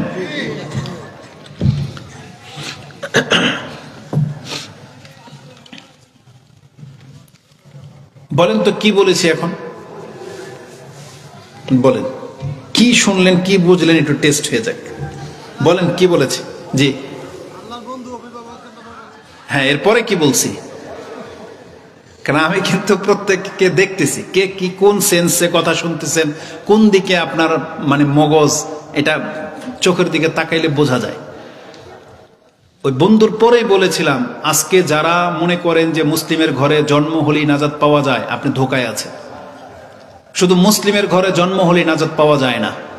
আমি একটা আয়াত বলেছি সূরা সাবা 34 নম্বর সূরার 37-38 নম্বর আয়াত আপনি দেখেন। আল্লাহ বলেছেন ওমা মুআলুকুম ওয়ালা আওলাদুকুম বিল্লাতি তুকাররিবুকুম ইনদানা যুলফা। আল্লাহ বলেছেন তোমাদের সন্তান সন্ততি এবং তোমাদের সম্পদ এটা আল্লাহর নৈকট্যবান বান্দা হওয়ার সাবাব না। এটার মাধ্যমে তুমি আল্লাহর নৈকট্যবান বান্দা হইতে পারবে না। তবে আল্লাহ সুবহানাহু ওয়া তাআলার কাছে পৌঁছতে হলে তোমার ঈমান লাগবে এবং আমল লাগবে। আল্লাহ এটাই বলেছেন। আমলবিহীন কোনো ব্যক্তি আল্লাহ পর্যন্ত পৌঁছতে পারবেন না। ইমাম বুখারী রাহিমাহুল্লাহ তিনি তার কিতাবুর রিকাকের মধ্যে হাদিস এনেছেন যে আল্লাহ সুবহানাহু ওয়া তাআলা তিনি তার ওলির পরিচয় দিচ্ছেন। মানে আল্লাহর বন্ধু কারা হয়, কিভাবে হয়? আল্লাহ বলেছেন মান আদা লি ওয়ালিয়ান ফাকাদ আযানতুহু বিল হারব। যেই ব্যক্তি আমার ওলির সাথে শত্রুতা করবে, বিদ্বেষ রাখবে, আল্লাহ বলছেন আমি তার সাথে যুদ্ধের ঘোষণা করলাম। আযানতুহু বিল হারব।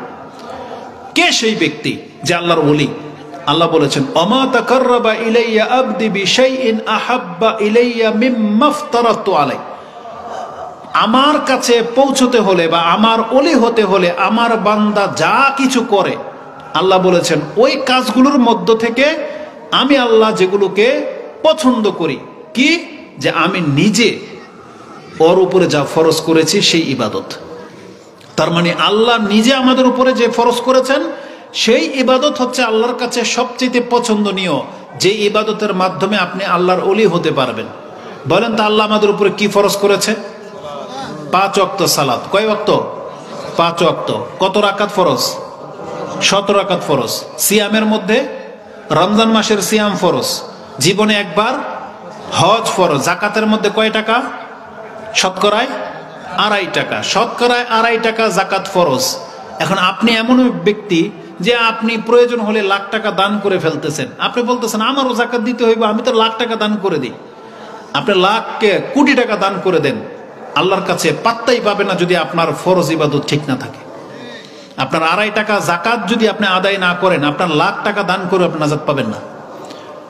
আপনি কোন রাত্রে কত রাকাত নামাজ পড়েন এটা আল্লাহর কাছে পাত্তা পাবে না যদি আপনার 5 ওয়াক্ত ফরজ নামাজ নষ্ট হয়ে যায়।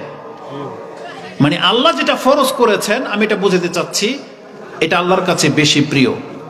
আপনি ফরজ কাজ করবেন না, তাহলে আপনি চরমভাবে ধরা খেয়ে যাবেন কিয়ামতের মাঠে। এই জন্য আমাদের শেখ যেহেতু চলে আসছেন, আমি আমাদের মুসলিম ভাইদের উদ্দেশ্যে শুধু এতটুকু কথা বলতে চাই, নাজাতের জন্য আপনার ইবাদত মাস্ট লাগবেই, যেটা আমাদেরকে আল্লাহ সুবহানাহু ওয়া তাআলা ঈমান দিয়ে দিয়েছেন। এই ঈমান নিয়ে আমরা বসে আছি, কিন্তু আমরা যদি এখন ইবাদত না করি আমরা নাজাত পাবো না। এই জন্য নাজাতের জন্য আমাদের ঈমান এবং আমলকে ঠিক করতে হবে। আল্লাহ সুবহানাহু ওয়া তাআলা আমাকে এবং আপনাদেরকে কথাগুলো বোঝার, মানার, সে অনুযায়ী আমল করার তৌফিক দান করুন। আল্লাহর কাছে আমরা দোয়া করি, আল্লাহ তুমি আমাদের পাপগুলোকে মাফ করে দাও এবং আমাদেরকে রমজান মাস পর্যন্ত পৌঁছে দাও। আল্লাহুম্মা বাল্লিগনা রমাদান